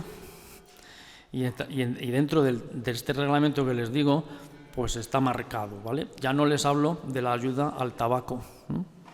Bueno, pero quiero decirles que en este marco es en el que nos estamos moviendo. Por tanto, todo lo que vistamos de sostenibilidad, a todo lo que estamos manejando, por eso el vacuno de leche se llama producción de leche sostenible. Hay que irlo haciendo, ¿vale? Por estos mensajes que se van metiendo en los nombres de las propias ayudas contribuyen a esto que les comento.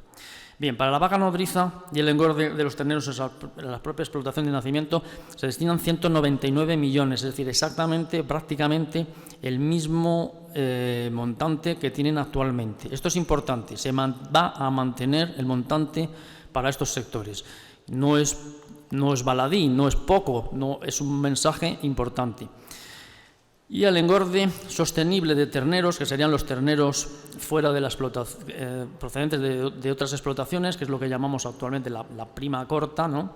Pues se van a mantener 25,9 millones, prácticamente casi los 26 millones que tienen en la actualidad. En el ovino caprino se van a subir a 196 millones, sería un 17% más, y luego ya vendrían todas las ayudas asociadas agrícolas que no voy a comentar. ¿Por qué suben dos sectores y los otros se quedan como están? Bueno, pues lo que hemos comentado muchas veces, el montante final de apoyo a los sectores tiene que ser del conjunto de todas las intervenciones.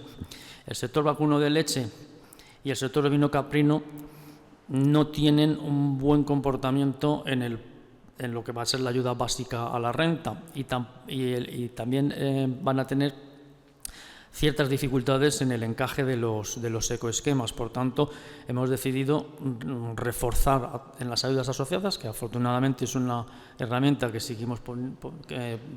podemos seguir disponiendo de ella, a estos dos sectores y mantener a los otros.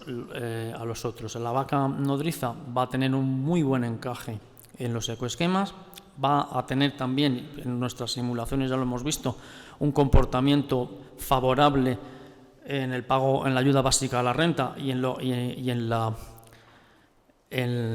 convergencia, ¿vale? Con lo cual ahí por esa parte sale bien y por tanto pues pensamos que entre la ayuda básica a la renta, los ecoesquemas y las ayudas asociadas mantenidas en este nivel, pues podemos conseguir un muy buen equilibrio para estos sectores. Bueno, esto es comparativamente, prácticamente ya lo hemos visto. Y abundando un poquito en los detalles de la ayuda asociada. La ayuda asociada a la nodriza, a la vaca nodriza, va a tener similares criterios de elegibilidad a los actuales, es decir, vamos a seguir manteniendo el mismo criterio de razas y de orientaciones técnico-productivas que actualmente son elegibles. También la idea nuestra, efectivamente, también es mantenerlo de los 20 meses, del ternero parido, los 20 meses. Y un detalle importante. Ayer se hizo pública, se dio en audiencia pública una nueva norma que vamos a impulsar desde el Ministerio, que es el Real Decreto de Ordenación de las Explotaciones Bovinas, ¿vale? Como saben, el sector vacuno, el sector bovino, hasta la fecha no tiene una normativa de ordenación específica, como sí la tiene el porcino, por ejemplo, o las aves, o el equino incluso. pero el bovino no la tiene. En esa norma de ordenación vamos a fijar los criterios para intentar definir qué entendemos por explotación extensiva, que tampoco existe hasta la actualidad. O sea, ahora mismo nadie sabe no está definido qué es. Bueno, definido podemos definirlo, puede haber muchas definiciones, pero a nivel administrativo nosotros dentro del sector vacuno no sabemos distinguir si una explotación es extensiva o no, porque no lo tenemos en el registro de explotaciones ganaderas. ¿Vale? Ahora vamos a intentar identificarlas y además obligar a que se registren las que cumplan los criterios en el REGA como extensivas. De tal manera que en esta ayuda asociada vamos a poner esto como criterio, es decir, que no solamente tienen que ser vacas nodrizas las que perciban o accedan a la ayuda asociada, sino que tienen que ser vacas nodrizas que estén en explotaciones caracterizadas en la normativa básica como explotación extensiva. Es decir, que aquellas nodrizas o vacas nodrizas que estén estabuladas permanentemente no entrarían en esta ayuda. Esto va por la línea también de lo que nos comentaba esta mañana el señor alcalde, de ese apoyo, ese guiño especial a la ganadería que está fuera, que está en el campo haciendo su misión de desbroce, etcétera, etcétera, ¿vale? Tenemos previsto también hacer un complemento a la raza autóctona dentro de esta ayuda asociada, y esta ayuda asociada no tiene degresividad. Quiere decir esto que cobrarán todas las vacas desde la primera hasta la última que haya en la explotación, ¿vale? No hay tramos, ¿vale? Esto es importante. ¿Vale? Que combinamos el criterio de ayuda por animal en la ayuda asociada, porque sí que podemos, con la ayuda por hectárea en el ecoesquema, ¿vale? Y el cebo en la propia explotación de nacimiento, pues lo mismo, los mismos criterios de elegibilidad, es decir, terneros entre 6 y 24 meses, todo esto prácticamente más o menos se mantendrá. Habrá que meter aquí los elementos de sostenibilidad. Bueno, eso va a ir en la línea de base, es decir, el cumplimiento de todos los requisitos de medio ambiente, antibióticos, bienestar animal, y tampoco va a tener degresividad. Y aquí en esta ayuda hemos eliminado el umbral de los 3 terneros que hay actualmente. Saben que igual que hay un umbral para las ayudas de 300 euros, que nos ha comentado Javier, para esta ayuda asociada las explotaciones tienen que tener al menos 3 terneros para ser elegibles. Eso lo hemos quitado, ¿vale? Para no dejar a nadie fuera. Y el cebo fuera de la explotación de nacimiento, pues básicamente va a tener los mismos criterios de elegibilidad, también elementos de sostenibilidad, como decía, para hacer los visibles y dar legitimidad a estas ayudas. Y esta ayuda sí va a tener degresividad, una degresividad coherente con el Real Decreto de Ordenación que pusimos ayer en audiencia pública, ¿vale? Entonces, bueno, va a haber un primer tramo, estoy hablando de memoria porque los cambios han sido muy recientes, un primer tramo de los primeros 600 terneros y luego entre los 600 y los aproximadamente 1.300, y a partir de 1.300 capping, no cobrarán. El debate sobre la degresividad en las ayudas asociadas ha sido también muy intenso con las comunidades autónomas. Bueno, sin ir más lejos, y aunque hable del vacuno de leche, el vacuno de leche va a tener un umbral de las primeros 150 vacas, que aquí en Galicia eso es muy elevado y nos han pedido que lo bajemos a 100, pero bueno, de momento está en 150, pero creo que, como contaba, buscar el equilibrio entre todos los territorios es muy difícil. Valencia nos pedía 250, por ejemplo, ¿vale? Bueno, y ya en resumen y terminando los próximos pasos, bueno, pues empezamos con el acuerdo de julio de 2021 a nivel de la Unión Europea. Se ha alcanzado los acuerdos de los trílogos de lo que ya prácticamente va a ser definitivo. La publicación de los reglamentos se producirán en otoño, no se sabe exactamente todavía cuándo. Solamente disponemos de la versión en inglés, todavía no están traducidos, habrá que traducirlos a las lenguas de todos los Estados miembros, y ahí es donde tendremos que hacer la revisión, de ver qué es lo que se ha trasladado mal y de ver qué es lo que no hemos entendido en los reglamentos en inglés, porque sabéis que aquí siempre manda la versión en inglés para todas las interpretaciones. Está en proceso de elaboración de la estrategia de intervención, como comentaba, es en la fase en la que nos encontramos. Conferencia sectorial para octubre de este mismo año, en donde ya prácticamente se cerrará todo, unido en paralelo a la evaluación ambiental estratégica, es decir, al visto bueno que nos dé la autoridad ambiental en nuestro país. Habrá un avance del plan estratégico. Hubo ya un avance del plan estratégico en julio y el borrador completo ya con todo habrá que presentarlo a la Comisión a finales de este año. Como decía también Javier, este plan nos lo tiene que aprobar la Comisión. El proceso de aprobación es muy largo, tardan muchos meses, más de año y medio me parece, y paralelamente tendremos que ir elaborando el Real Decreto de aplicación, que lo tenemos que hacer a lo largo de 2022, porque todo esto irá, claro, en un Real Decreto para, a partir de 2023, su aplicación. Pues yo creo que hemos comentado la novedosa medida sobre los ecoesquemas, que es un desafío y una oportunidad, y las ayudas asociadas, pues que hemos mantenido la dotación presupuestaria del sector vacuno de carne y que hemos de hacer una firme apuesta por su sostenibilidad. Y yo creo que sí, que esto es de momento todo lo que les quería transmitir y ahora pues en el debate podemos hablar de todo. Muy bien, pues muchas gracias.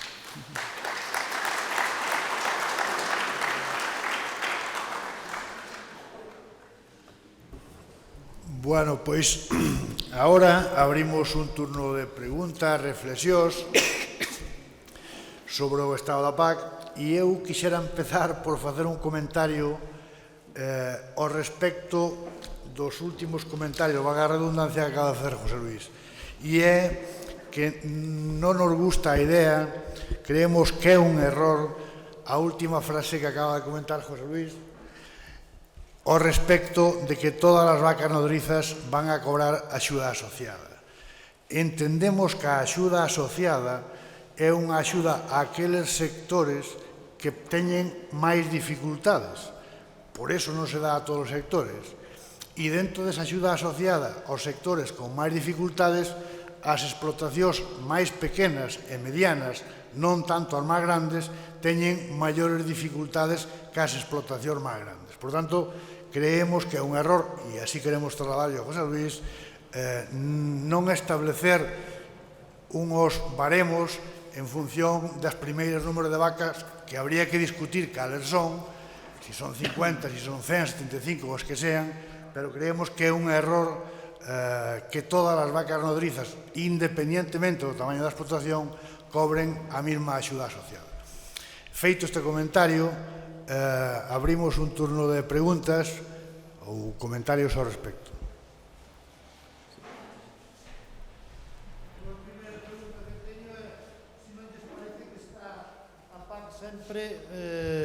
A PAC sempre a fan en relación a Castilla-La Mancha, porque sempre fan explotacións e falan explotacións grandísimas. Cando aquí a explotación media ten 20, 30 hectáreas, en torno a 100 cabezas de leite e 30 ou 40 de carne. Porque xa é extensivo manejar 100 cabezas de carne co que temos aquí, que non está concentrado, pois é moi difícil, non é fácil sanear, por exemplo, esta cantidad de ganado. Esa sería a miña pregunta. Bueno, sí, vamos a ver. Yo no sé si se oye esto. ¿Se oye? Sí. O sea, bueno, ya como estamos relacionados también con lo que ha comentado Javier, vamos a ver. El proceso de negociación y de todo esto es muy complicado. Dice usted que la PAC se hace para Castilla-La Mancha. Vamos a ver, nosotros en nuestra propuesta inicial sí había tramos de degresividad para la ayuda a la vaca nodriza. Hay que tener en cuenta una cosa, que ahora mismo no los tiene. Ahora mismo no hay tramos de degresividad. La ayuda a la vaca nodriza ya existe y la cobran todas las vacas, de la primera a la última, ¿vale? Entonces, bueno, efectivamente, el proceso de negociación es duro y complicado y al final lo que se ha decidido es que los sectores que actualmente no tienen degresividad, mantenerlos sin degresividad y añadir la degresividad al vacuno de cebo de fuera de la explotación, ¿vale? El vacuno de leche sí tiene degresividad, son las primeras 75 vacas y esa degresividad la hemos mantenido, aunque la hemos reforzado. aunque el plan, o sea, la situación de partida, ¿no?, en el marco del Plan Nacional Estratégico. Y concretamente esto es el objetivo específico 1, el de la rentabilidad. Y se ha analizado a través del valor añadido neto por UTA, o sea, y se ha llegado a la conclusión de que ningún sector es per se especialmente vulnerable en cuanto a, o sea, digo per se vulnerable. Sin embargo, en todos los sectores, y también lo ha comentado Javier, existe el componente de economía de escala. Es decir, hay sectores, o sea, en todos los sectores a partir de un determinado tamaño son rentables, hasta incluso el ovino o caprino, ¿vale? La cuestión está en buscar esos umbrales, ¿vale?, a partir de los cuales el sector, su valor añadido neto por UTA empieza a igualarse con el valor añadido neto por UTA de la media del resto de los sectores y en qué umbral está por debajo de esa media, ¿vale? Y bueno, y de ahí han salido los estratos de degresividad del vacuno de leche. Claro, todo esto se mide a nivel nacional, no de Castilla-La Mancha, sino a nivel nacional. Evidentemente, la realidad de la cornisa cantábrica y en concreto de Galicia, y en particular para el vacuno de leche, pues es muy específica, muy concreta, y esto pues crea un desajuste, ¿no? Pero bueno, en el resto de los sectores no se produce tanto ese desajuste y al final el no hacer la degresividad en el sector vacuno, o sea, en la vaca nodriza, obedece al proceso de negociación, ni más ni menos, y en base a que ahora mismo no lo tiene, ¿vale? Y esto pues aplica para absolutamente todas las demás medidas, incluso bueno, para los ecoesquemas, pues todas las comunidades autónomas efectivamente han luchado para que estén representados en esas prácticas, ¿no? Entonces estamos hablando, pues aquí estamos hablando de vacuno, pero bueno, pero en el resto de territorios pues hablamos de cultivos leñosos, de olivar, de tabaco, de tomate, ¿eh? Y esto, bueno, pues más o menos es lo que hay. Máis preguntas? Quería facerlle unha pregunta. Por lo que entendín eu, vai seguir cobrando a PAC. Perdón? Para cobrar a PAC non fai falta ser ganadero, porque entendí por os porcentajes que hai para cobrar a PAC son moi pequeniños. Entonces, calquera persona sin ser ganadero vai seguir cobrando igual a PAC como antes. Vamos a ver, Vamos a agrupar un poquito. Máis preguntas, vamos a agrupar un pouco as preguntas. Sí, quería facerlle outra, solo esa, porque outra pregunta. Falan ustedes de extensivo, de vacas nodrizas en extensivo. Pensaron ustedes, estamos na zona de alta montaña, pensaron ustedes, xa sei que non é do departamento do Ministerio de usted, pero pensaron ustedes no lobo? No lobo. Ah, no lobo. Máis preguntas, vamos a agrupar un pouquinho as preguntas por cuestión de tempo. Tengo que tomar nota. Máis cousas, había aí unha persona. Sí, vamos a ver, bueno, a miña pregunta prácticamente xa a fixo Darío tamén. O tema era ese, vai ser necesario ter vacas para seguir percibindo axudas da PAC, en caso de que non sexa necesario, en que se basan para que un gandeiro de unha vez que se xubila ou que cesa na explotación siga percibindo axudas da PAC? Perdón, non he entendido. Máis, alá ao fondo.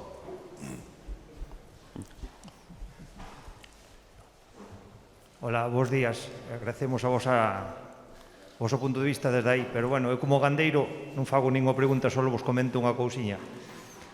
É unha pena que, bueno, que cada vez teñamos máis trabas na tema da PAC. Moitas explotacións non poden cubrir os pilares que nos exija a PAC, porque son compromisos de 5 anos, e temos o problema de arriendos e a xente non compromete 5 anos as superficies. Pero, como podemos ver aquí, temos 3 problemas. Cada vez producimos millor, pero páganos menos o produto. Cada día temos máis trabas para a PAC, para acceder á PAC. Cada vez hai menos diñeiro. E cada vez simplemente temos que botar un vistazo aquí, a xente que estamos aquí, que relevo generacional hai nas explotacións. Dentro de 10 anos, miramos uns pos outros. Que pasará co rural? O rural morre.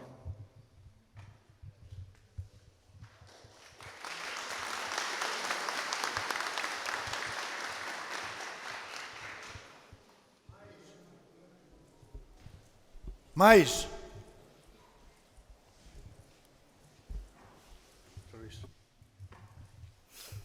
Bueno, sí, a ver si he tomado nota de todo. Voy a empezar por el lobo, porque claro, estando aquí hay que hablar del lobo. Vamos a ver. Todos saben lo que ha pasado, ¿no? Con el lobo. El otro día, en un programa de televisión del el Mejido este, yo no veo la televisión mucho, pero me han pasado un vídeo y había un representante de los cazadores y una representante de los animalistas o medioambientalistas, no sé de qué organización era, no me acuerdo.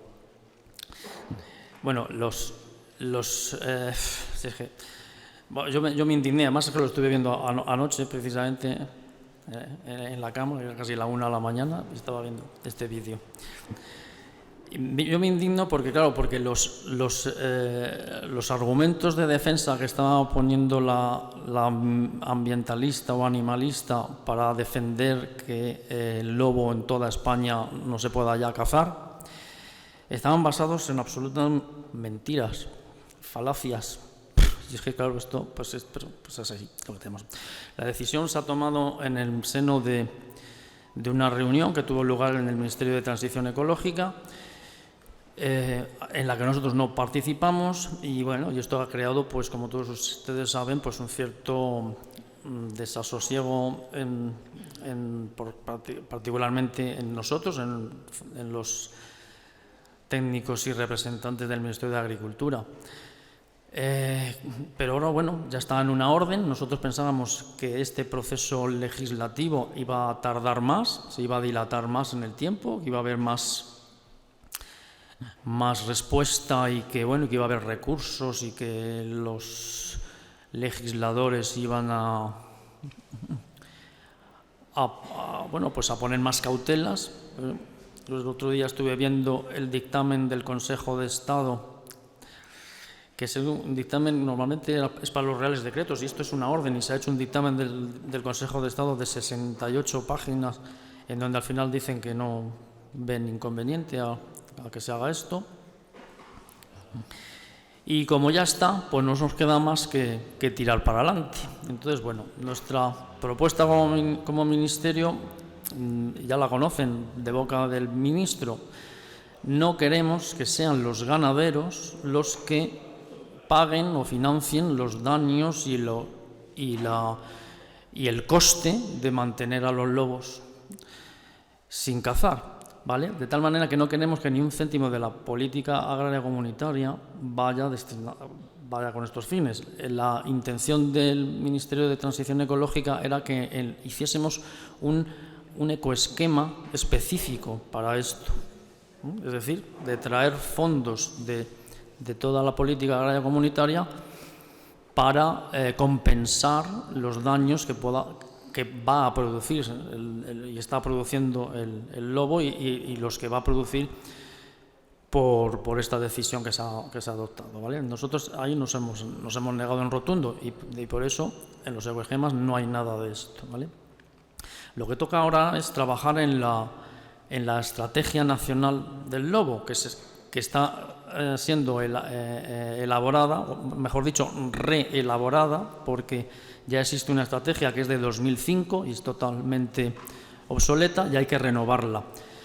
Nosotros siempre le hemos dicho al Ministerio de Transición Ecológica que por ahí es por donde había que haber empezado, por reelaborar la estrategia del lobo, y si hubiésemos llegado a la conclusión de que en esa estrategia uno de los elementos que había que adoptar era la decisión que se ha adoptado, pasar al listado de especies de especial protección al lobo, pues que se pasase, pero que si fuese una decisión que fuese con consenso de todos y sobre todo como decisión técnica de una estrategia. Bueno, pues se ha hecho al revés. Primero se ha pasado al lobo y ahora vamos a hacer la estrategia, ¿vale? Como digo, como no nos queda otra, como ministerio lo que hemos pedido al Ministerio de Transición Ecológica es participar activamente en esa estrategia, incluir un apartado muy importante que va a ser, en definitiva, no sé cómo se llamará, pero en definitiva, el objetivo es la compatibilidad del lobo con la ganadería extensiva, ¿vale? Y ahí, bueno, pues poner todas las medidas posibles dentro, digo, del marco de esta estrategia. Y uno de los elementos también importantes va a ser el tema de las posibles extracciones. Las extracciones, es decir, que en circunstancias debidamente justificadas se pueda cazar lobo, se pueda cazar el lobo, ¿vale? Y lo que vamos a procurar es que en esas circunstancias, o sea, lo que lleve a la decisión final de la extracción no se dilate en el tiempo, es decir, que sea lo más ágil posible y que no se pongan excesivas trabas, es decir, que no haya que justificar todo, vamos, que no dilatar administrativamente los expedientes y sobre todo tener las garantías jurídicas de que de esa acción, ¿no? De poder hacer la extracción con plenas garantías jurídicas, es decir, sin que nadie pueda decir por lo que hemos hecho que nos vayan a denunciar, ¿no? Esto en cuanto al lobo. No puedo decir más porque estamos pues en la situación que estamos, ¿no? En este sentido. Nada más que exactamente insistir que nuestra posición es al lado de la ganadería extensiva, que es lo que nos toca, al lado de los ganaderos, y haremos todo lo posible por defender a esta actividad, ¿vale? El tema de los jubilados, que alguien decía, bueno, esto está relacionado con la figura del agricultor activo, que ya no se llama genuino, Javier, se llama agricultor activo. Pues esto es, no sé muy bien por qué, pero bueno, es agricultor activo. Y la definición de agricultor activo la ha definido muy bien Javier. Y bueno, es importante el elemento de que sean pertenecientes a la seguridad social agraria a tiempo, o sea, a título propio. Esto solamente es para las personas físicas, ¿vale? Las personas jurídicas son las que tienen que cumplir con lo del 25% sí o sí, y las físicas son las que pueden cumplir con una u otra. Y esto efectivamente no afecta en principio a los jubilados, nada más que en el sentido en que, bueno, en que para ser agricultor activo, que es la llave de entrada, se tienen que cumplir estas condiciones. Pertenecer a la seguridad social agraria a título propio, que los ingresos de la actividad agraria, incluidas ayudas, sean al menos el 25% del total de ingresos, incluidas pensiones.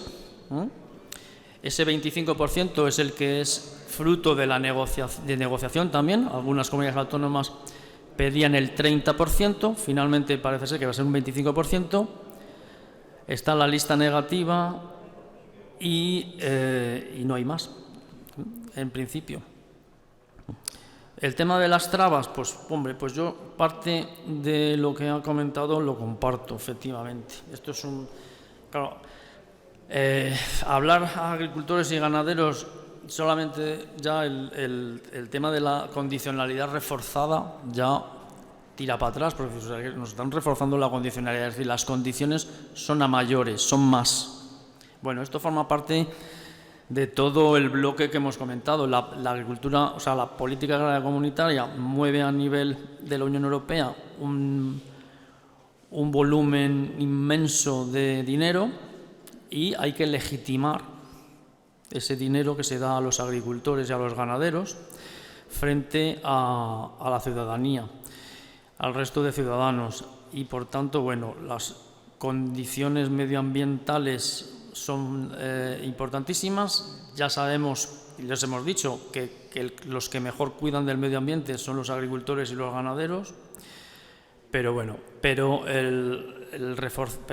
ahí tenemos los problemas de contaminación de las aguas, etcétera, etcétera, y por eso se va a esta condicionalidad reforzada, que no es ni más ni menos que, bueno, que ahondar en la legitimidad de estas ayudas, ¿eh? Es fundamentalmente, este es el tema. Y Y el tema del dinero, bueno, pues al final, como comentaba, el presupuesto no ha estado tan mal, es decir, que hay menos dinero, pues no, pues las ayudas, nuestra intención es que se mantengan, y para este sector en concreto en el que estamos, yo creo que se van a mantener.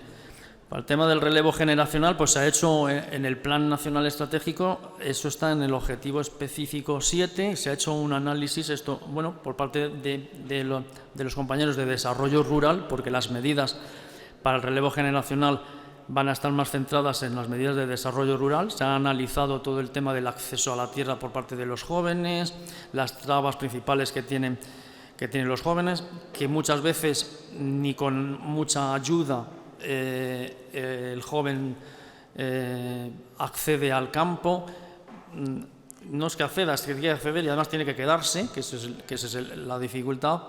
Y todos sabemos efectivamente de lo importante que es el medio rural y todos los esfuerzos que hay que hacer por mantenerlo vivo. Y en esas estamos todos. Por eso, bueno, en lo que a nosotros nos compete de primer pilar, ese 2% que se va a destinar a la incorporación, o sea, a los jóvenes, es una ayuda complementaria, se ha reforzado, va a ser el 100% del importe del valor medio de cada región, va a ser hasta un máximo de 100 hectáreas, durante 5 años, no es poco.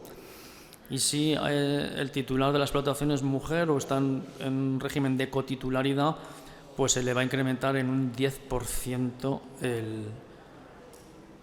las ayudas.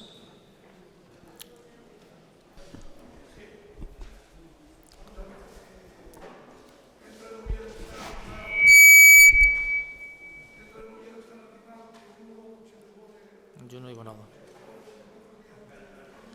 Ni oigo ni entiendo nada. Está apagado, ¿no?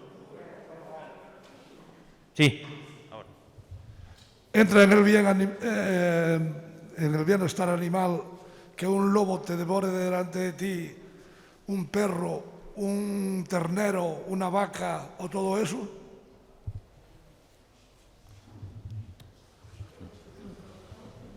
¿Contesto allá esto? Sí, bueno, sí, del lobo ya vamos a hablar. Si yo comparto perfectamente todo lo que usted dice y vamos, y estamos todos de acuerdo. El daño moral del daño que puede causar el lobo, de entrada no lo compensa la indemnización que pueda haber del seguro. Vamos a ver qué es lo que pasa. Nosotros se lo hemos advertido y creo que todas las comunidades autónomas loberas... Por favor, un momentillo. Digo, todas las comunidades autónomas loberas en las que se incluye Galicia se lo han hecho ver, o bueno, se lo han transmitido al Ministerio de Transición Ecológica. Además, es que creo que la decisión tomada es un error por muchas cuestiones, por muchos motivos, pero uno de ellos es precisamente lo que hablábamos antes de mantener el medio rural. Es un paso atrás hacia la ganadería, hacia una parte de la ganadería, que es la ganadería extensiva, que fija población y que es un medio de vida en el medio rural importantísimo. Entonces, claro, parece que a veces se dan pasos en la dirección contraria, ¿no? Pero bueno, pues ahí está la fuerza que deben de tener otras corrientes, Además, que la decisión de mantener al lobo dentro de este listado no se ha hecho en base, o sea, se viste de criterios técnicos, pero los criterios técnicos al final han sido por motivos culturales y de tradición, pero no de que el lobo esté en una condición de amenaza a sus poblaciones, en absoluto.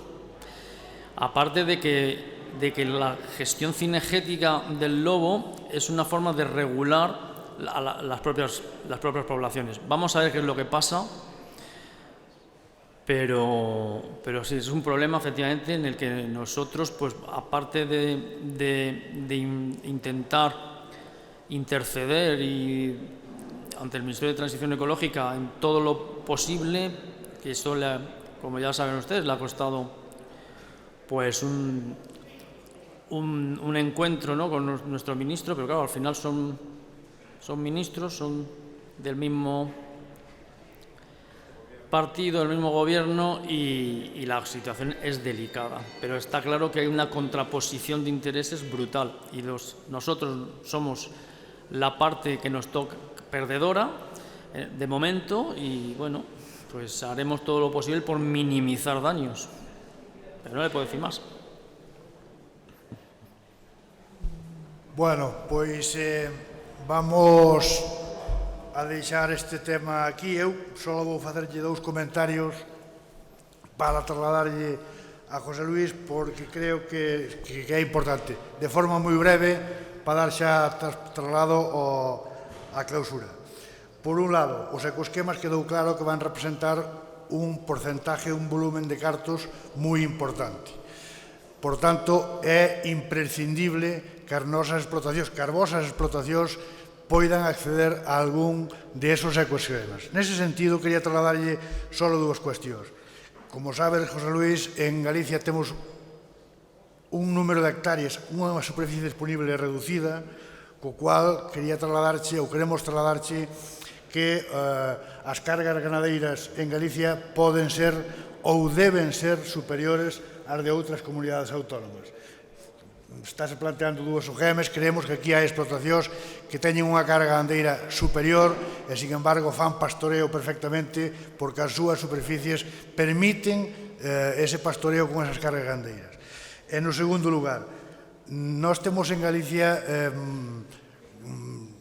un número importante de superficies con pequenas partes de arbolado que en outros territorios computan perfectamente para a superficie agraria, estou pensando na dehesa, e nós queríamos trasladarche que, alo menos, os efectos dos ecoesquemas computaran tamén, porque as utilizamos, porque son productivas, porque pastoreamos en elas, e, por lo tanto, deberían computar non só os efectos dos ecoesquemas, pero como mínimo os efectos dos ecoesquemas.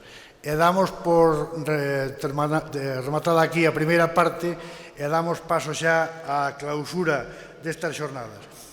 O primeiro lugar, disculpar ao presidente da Diputación, a José Tomé, porque está de viaxe e non pode estar neste acto de clausura.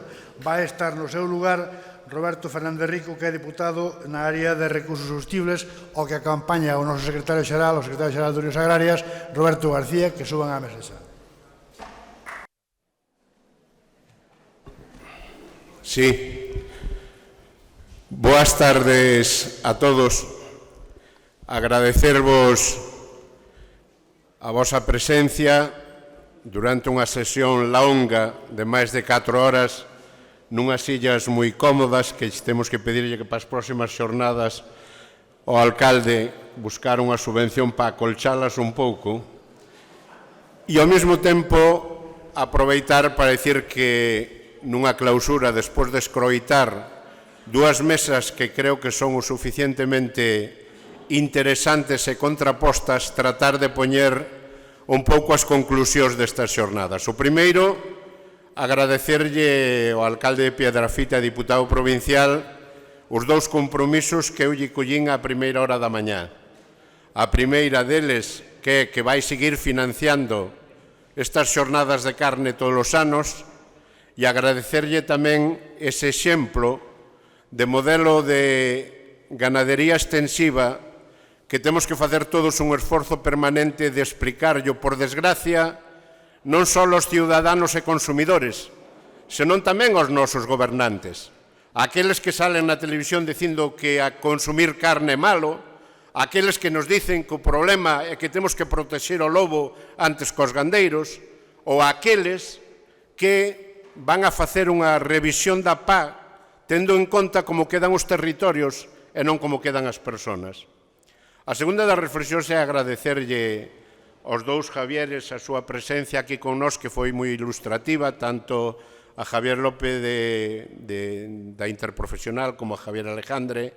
Agradecerlle a José Luis tamén, que sei que o colleron de improviso, porque inda que as xornadas estaban organizadas con tempo, ao irse borrando algunhas persoas, tocoulle de última hora ter que reorganizar a súa xornada, e a Farruco, que é sempre un placer telo aquí con nós.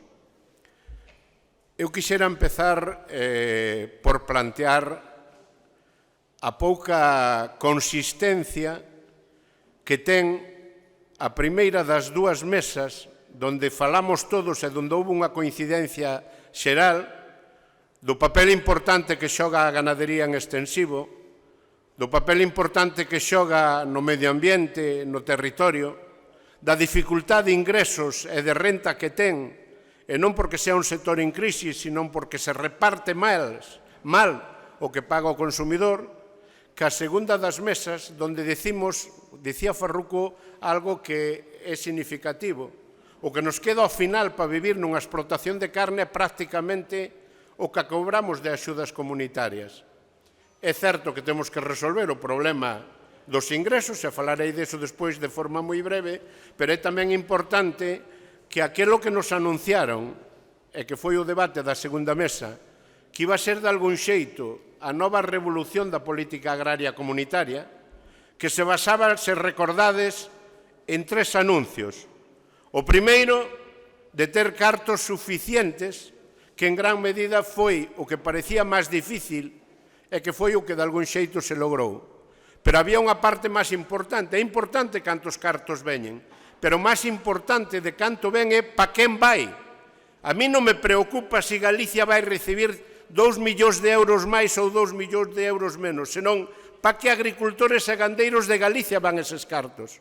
E o gran debate, que era que iban a ir aqueles que vivían e traballaban na agricultura e na ganadería, pola vía do recorrido desas negociacións de conselleiros que representan territorios, non sectores, pois terminou quedando, era un león e terminou nun ratón. Ao final, vai a seguir repartíndose nos máis de 600.000 perceptores, o doble que en Francia, e pola vía de os que cobran menos de 5.000 euros, dos que xustifican o 25% de ingresos agrarios ou dos que pagan a Seguridade Social, van a seguir cobrando o mismo.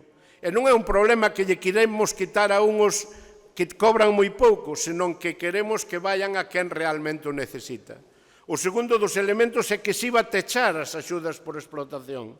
E ao final, polo vía das negociacións, seguimos establecendo que hasta 100.000 euros de subvención parece razonable. Falar desas cantidades en Galicia, falar desas cantidades aquí en Piedrafita sona casi ofensivo, que non se podera meter mano a ese tipo de axudas, porque ao final é daí onde se iba a facer a bolsa por outro gran debate, que íbamos a correxir os repartos históricos en base a un novo pago compensatorio que ao final nin vai ser de moita cantidade, ainda que vai a ter unha cuantía importante, pero ao mesmo tempo nin siquiera vai a ser igualitario, porque se vai a terminar establecendo ese reparto por zonas agronómicas e non cunha bolsa única a nivel nacional. Por lo tanto, vamos a desaproveitar unha oportunidade única produto dunha negociación moi difícil, como dicía José Luis, donde o Ministerio comparte un debate por territorios e probablemente podamos dicir que Galicia vai ter máis cartos que tiña na anterior etapa, pero non vamos a poder dicir que os agricultores e gandeiros que viven e traballan exclusivamente da agricultura e da ganadería van a ter máis cartos para situarse nesta nova situación.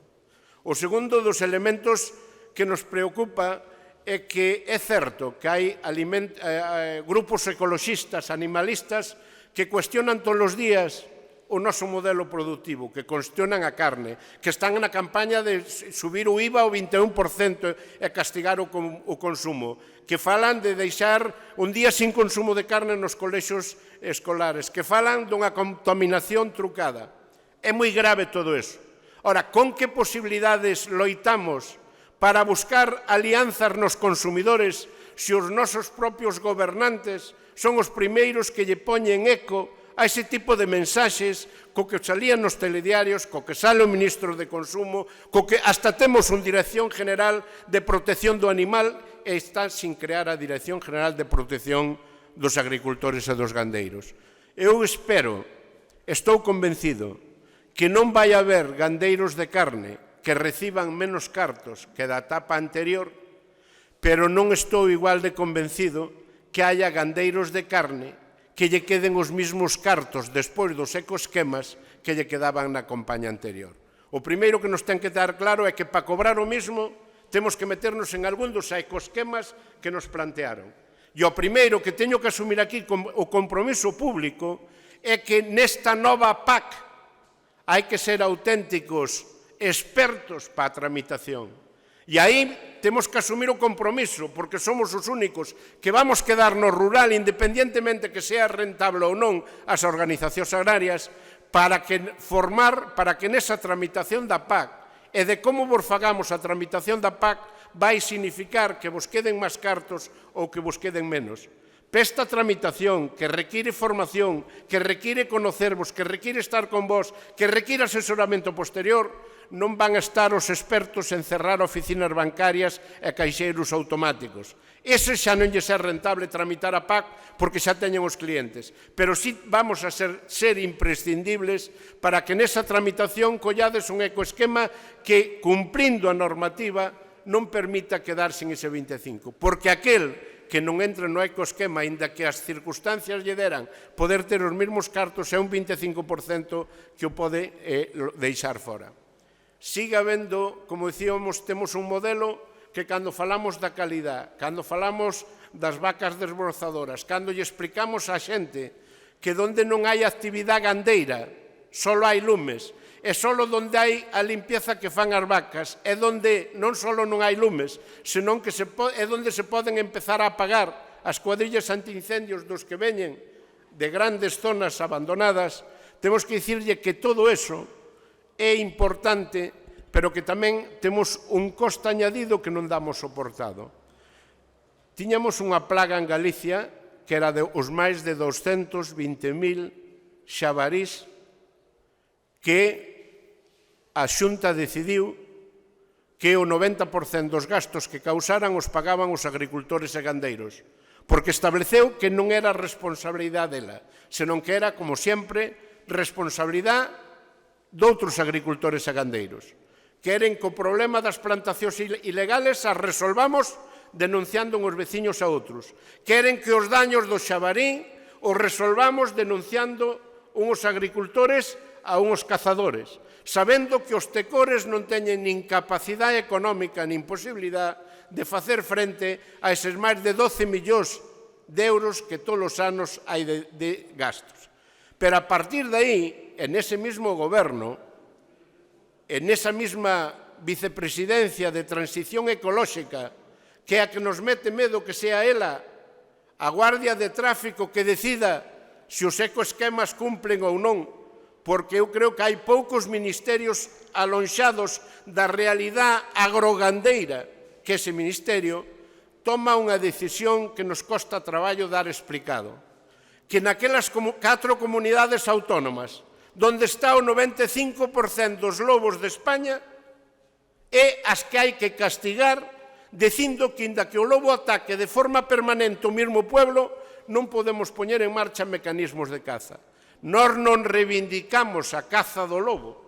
Non hai actividade de cazar o lobo. Non se cazou o lobo en Galicia nas últimas autorizadas. O único que queremos é que cando o lobo está baixando as casas da xente, atacando cas de compañía, donde tamén hai persoas, non podemos esperar a que haxa un accidente con un neno, con unha persona, para botar as maus á cabeza. É aí onde pedíamos poder utilizar ferramentas como a da caza para desplazar cuadrillas, manadas de lobos que están facendo.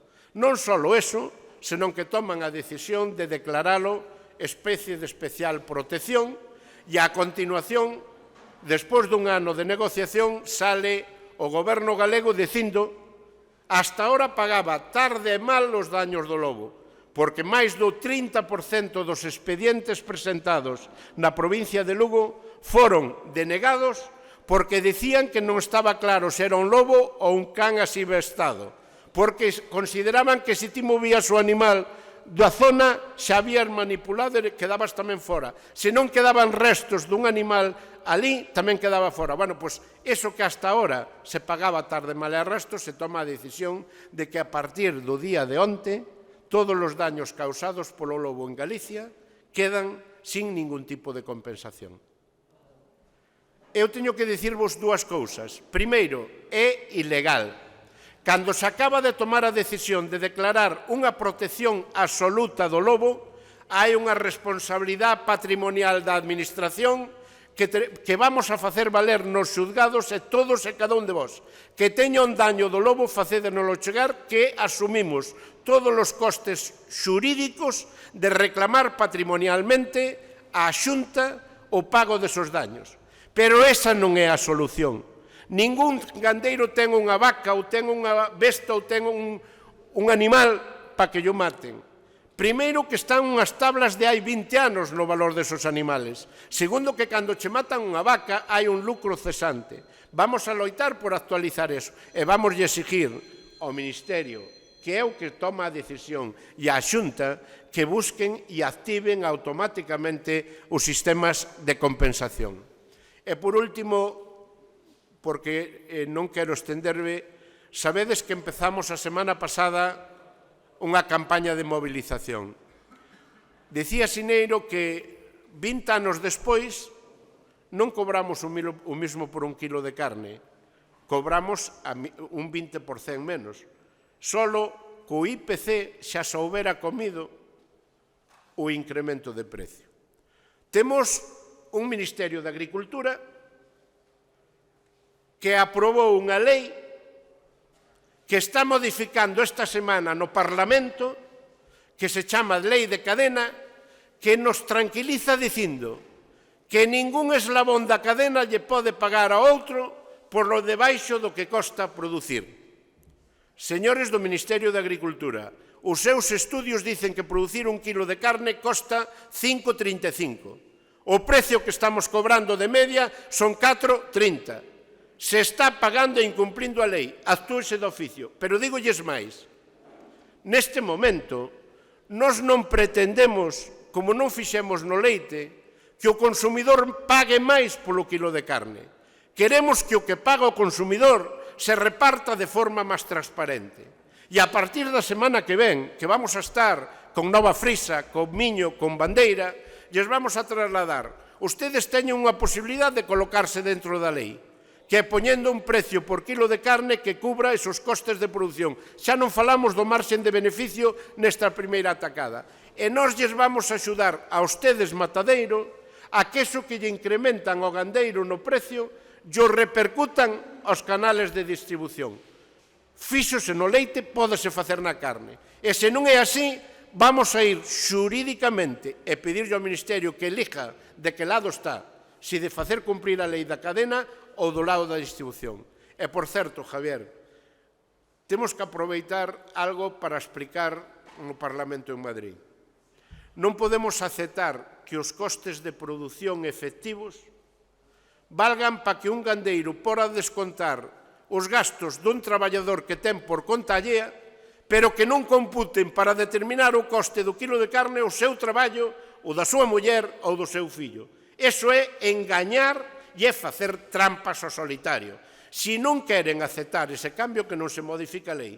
Pero modificar a lei implica crear condicións de equilibrio. E condicións de equilibrio significa que o precio do becerro eu non me podo enterar un mes despois cando me mandan a factura. Que a clasificación do becerro eu teño que ter formas de participar para que non sea un acto de fe. Que os quilos que pesa o becerro ten que haber fórmulas de poder ter elementos de contraste.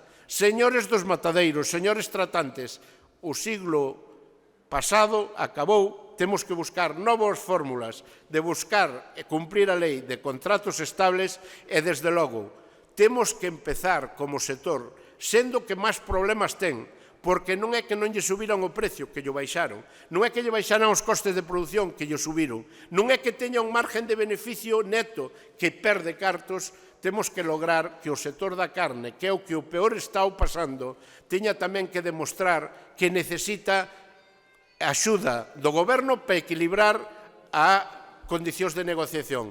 Non pode ser que nos teñamos que defender de que somos unha profesión nociva, senón que temos que empezar a defendernos de que somos unha profesión imprescindible, pero para que haxa relevo generacional, para que haxa xente que queira continuar ca explotacións, necesitamos dúas cousas básicas. A primeira, de ter explotacións rentables, e a segunda, que teñamos servicios como en calquera outra zona do rural que non sea a montaña. En eso temos que estar unidos. Eu conto con vos. Esta batalla sei que a vamos a ganar porque temos razón e temos que explicala, e se os matadeiros o lunes, nesa reunión que temos, non aceptan este tipo de planteamentos, temos que tomar outras medidas. En vez de dar simplemente un becerro ás pensas de como me pagan, vamos ir onde eles para dicirlle cal é o precio do becerro. Contamos con todos vos e moitas gracias pola presencia.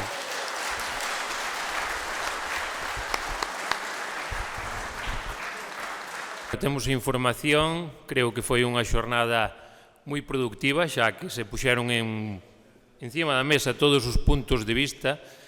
Eu creo que os compañeiros que hoxe viñeron aquí de Madrid tamén levan información cercana de cales son as liñas e a problemática que temos na nosa provincia. Estamos nerviosos, e é normal estar nerviosos porque cando dependes económicamente das decisións que toman en despachos que non dependen de ti, pois é lóxico estar nerviosos. E moito máis cando igual non se teñen en conta a situación actual, nin se é coñecedor de cal é a realidade desta provincia. Por iso é importante facer este tipo de reunións para informar, para trasladar como van os procedementos de negociación da política que van marcar a próxima década, sacar conclusións e ser tamén reivindicativos. Eu non vamos falar aquí da importancia que ten a gandería extensiva, non solamente nos concellos pequenos, en toda a provincia. Houve unha intervención ou unha pregunta de un señor que eu creo que explicou perfectamente cal é a situación que atravesamos en todos os concellos. Temos unha situación alarmante de despoboamento, temos unha media de idade nas explotacións elevada, non hai esa continuidade xeracional que nos gustaría e hai un abandono do territorio que brutal, que se deixa ver en cada un dos concellos nos que habitamos. Esa presión márcanos a estar dependendo de como se van a negociar as axudas da PAC. E desviamos o pensamento moitas veces nas axudas da PAC, que por suposto que teñen importancia e teremos que estar presentes para que se cumplan esas reivindicacións, pero eu centraríame tamén, e dixo ora Roberto, no prezo que estamos cobrando polo que producimos. É fundamental. Eu creo que o prezo ten unha importancia abismal respecto ao que podan ser as negociacións da PAC. O cumprimento do que se lexisla, porque non vale de nada tomar ningún tipo de decisión á hora de lexislar se despois non hai un control sobre esa legislación. Non é normal vender un xato, enterarte dentro de 15 días a canto cho pagan. E saber que igual en Centro Europa esa suprema que vendemos se está pagando 60 euros por ela. E a pregunta é, onde vai o tramo do que lle pagan ao gandeiro ao que paga o consumidor final? Quen ten que controlar ese tramo? É importante esa figura que mencionaba o profesor Xineiro do moderador. É necesaria. Non vale de nada lexislar na lei da cadea alimentaria se logo despois non hai un control. Nos sumámonos políticamente a esas reivindicacións. Igual que o facemos en canto á base territorial. Temos problemas todos os días no minifundismo que compartimos en todos os concellos e somos conscientes de que temos problema de acceso á base territorial. Nunca se chegou a plantexar como solución esas bases de terras ou de explotacións que queren agora facernos ver. E máis, poñen a problemática dos incumplimentos ao final nos concellos e nos propios veciños, nos propios gandeiros. Se eu vou e planto unha finca de eucaliptos de uso agrario ao lado de alguén que teña unha explotación en extensivo de vacas, se o gandeiro vai protestar á Xunta de Galicia, o que lle recomendan é que denuncie el mismo. Iso é como se vas pola autovía ahora de aquí a Lugo, vamos a 200 e che dice o de tráfico que denuncies o do coche do lado. Home, exixiremos que haxa control sobre o que se lexisla.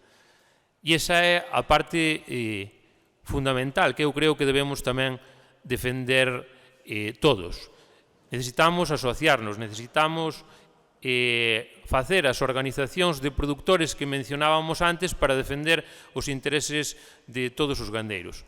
E nós, dende a Deputación Provincial, que oíndo os números que oímos hai un pouco, somos unha institución moi humilde, económicamente polo menos, porque cando falan de 50.000 millóns, a mí dame ganas de chorar, pois tratamos de que o pouco orzamento que temos se deixe ver na nosa provincia a través de proxectos diversos, de colaboración con entidades como poden ser a Cruga, como pode ser Cachega de Cachenas, o Porcel, esas razas autóctonas, no caso do leite, cunha granxa experimental que acabamos agora mesmo de inaugurar e cun centro de recría que dá tamén cabida a máis de 2.000 animais e, por suposto, que o extensivo é parte do sector que defende o noso sector primario, que defende os nosos concellos e que aquí atoparedes na Deputación Provincial un aliado para defender os vosos intereses.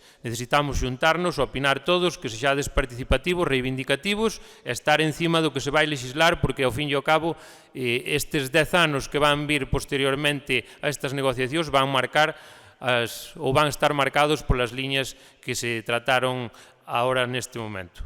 Por tanto, moitas gracias pola vosa asistencia, é un placer e seguiremos organizando estas xornadas. Moitas gracias.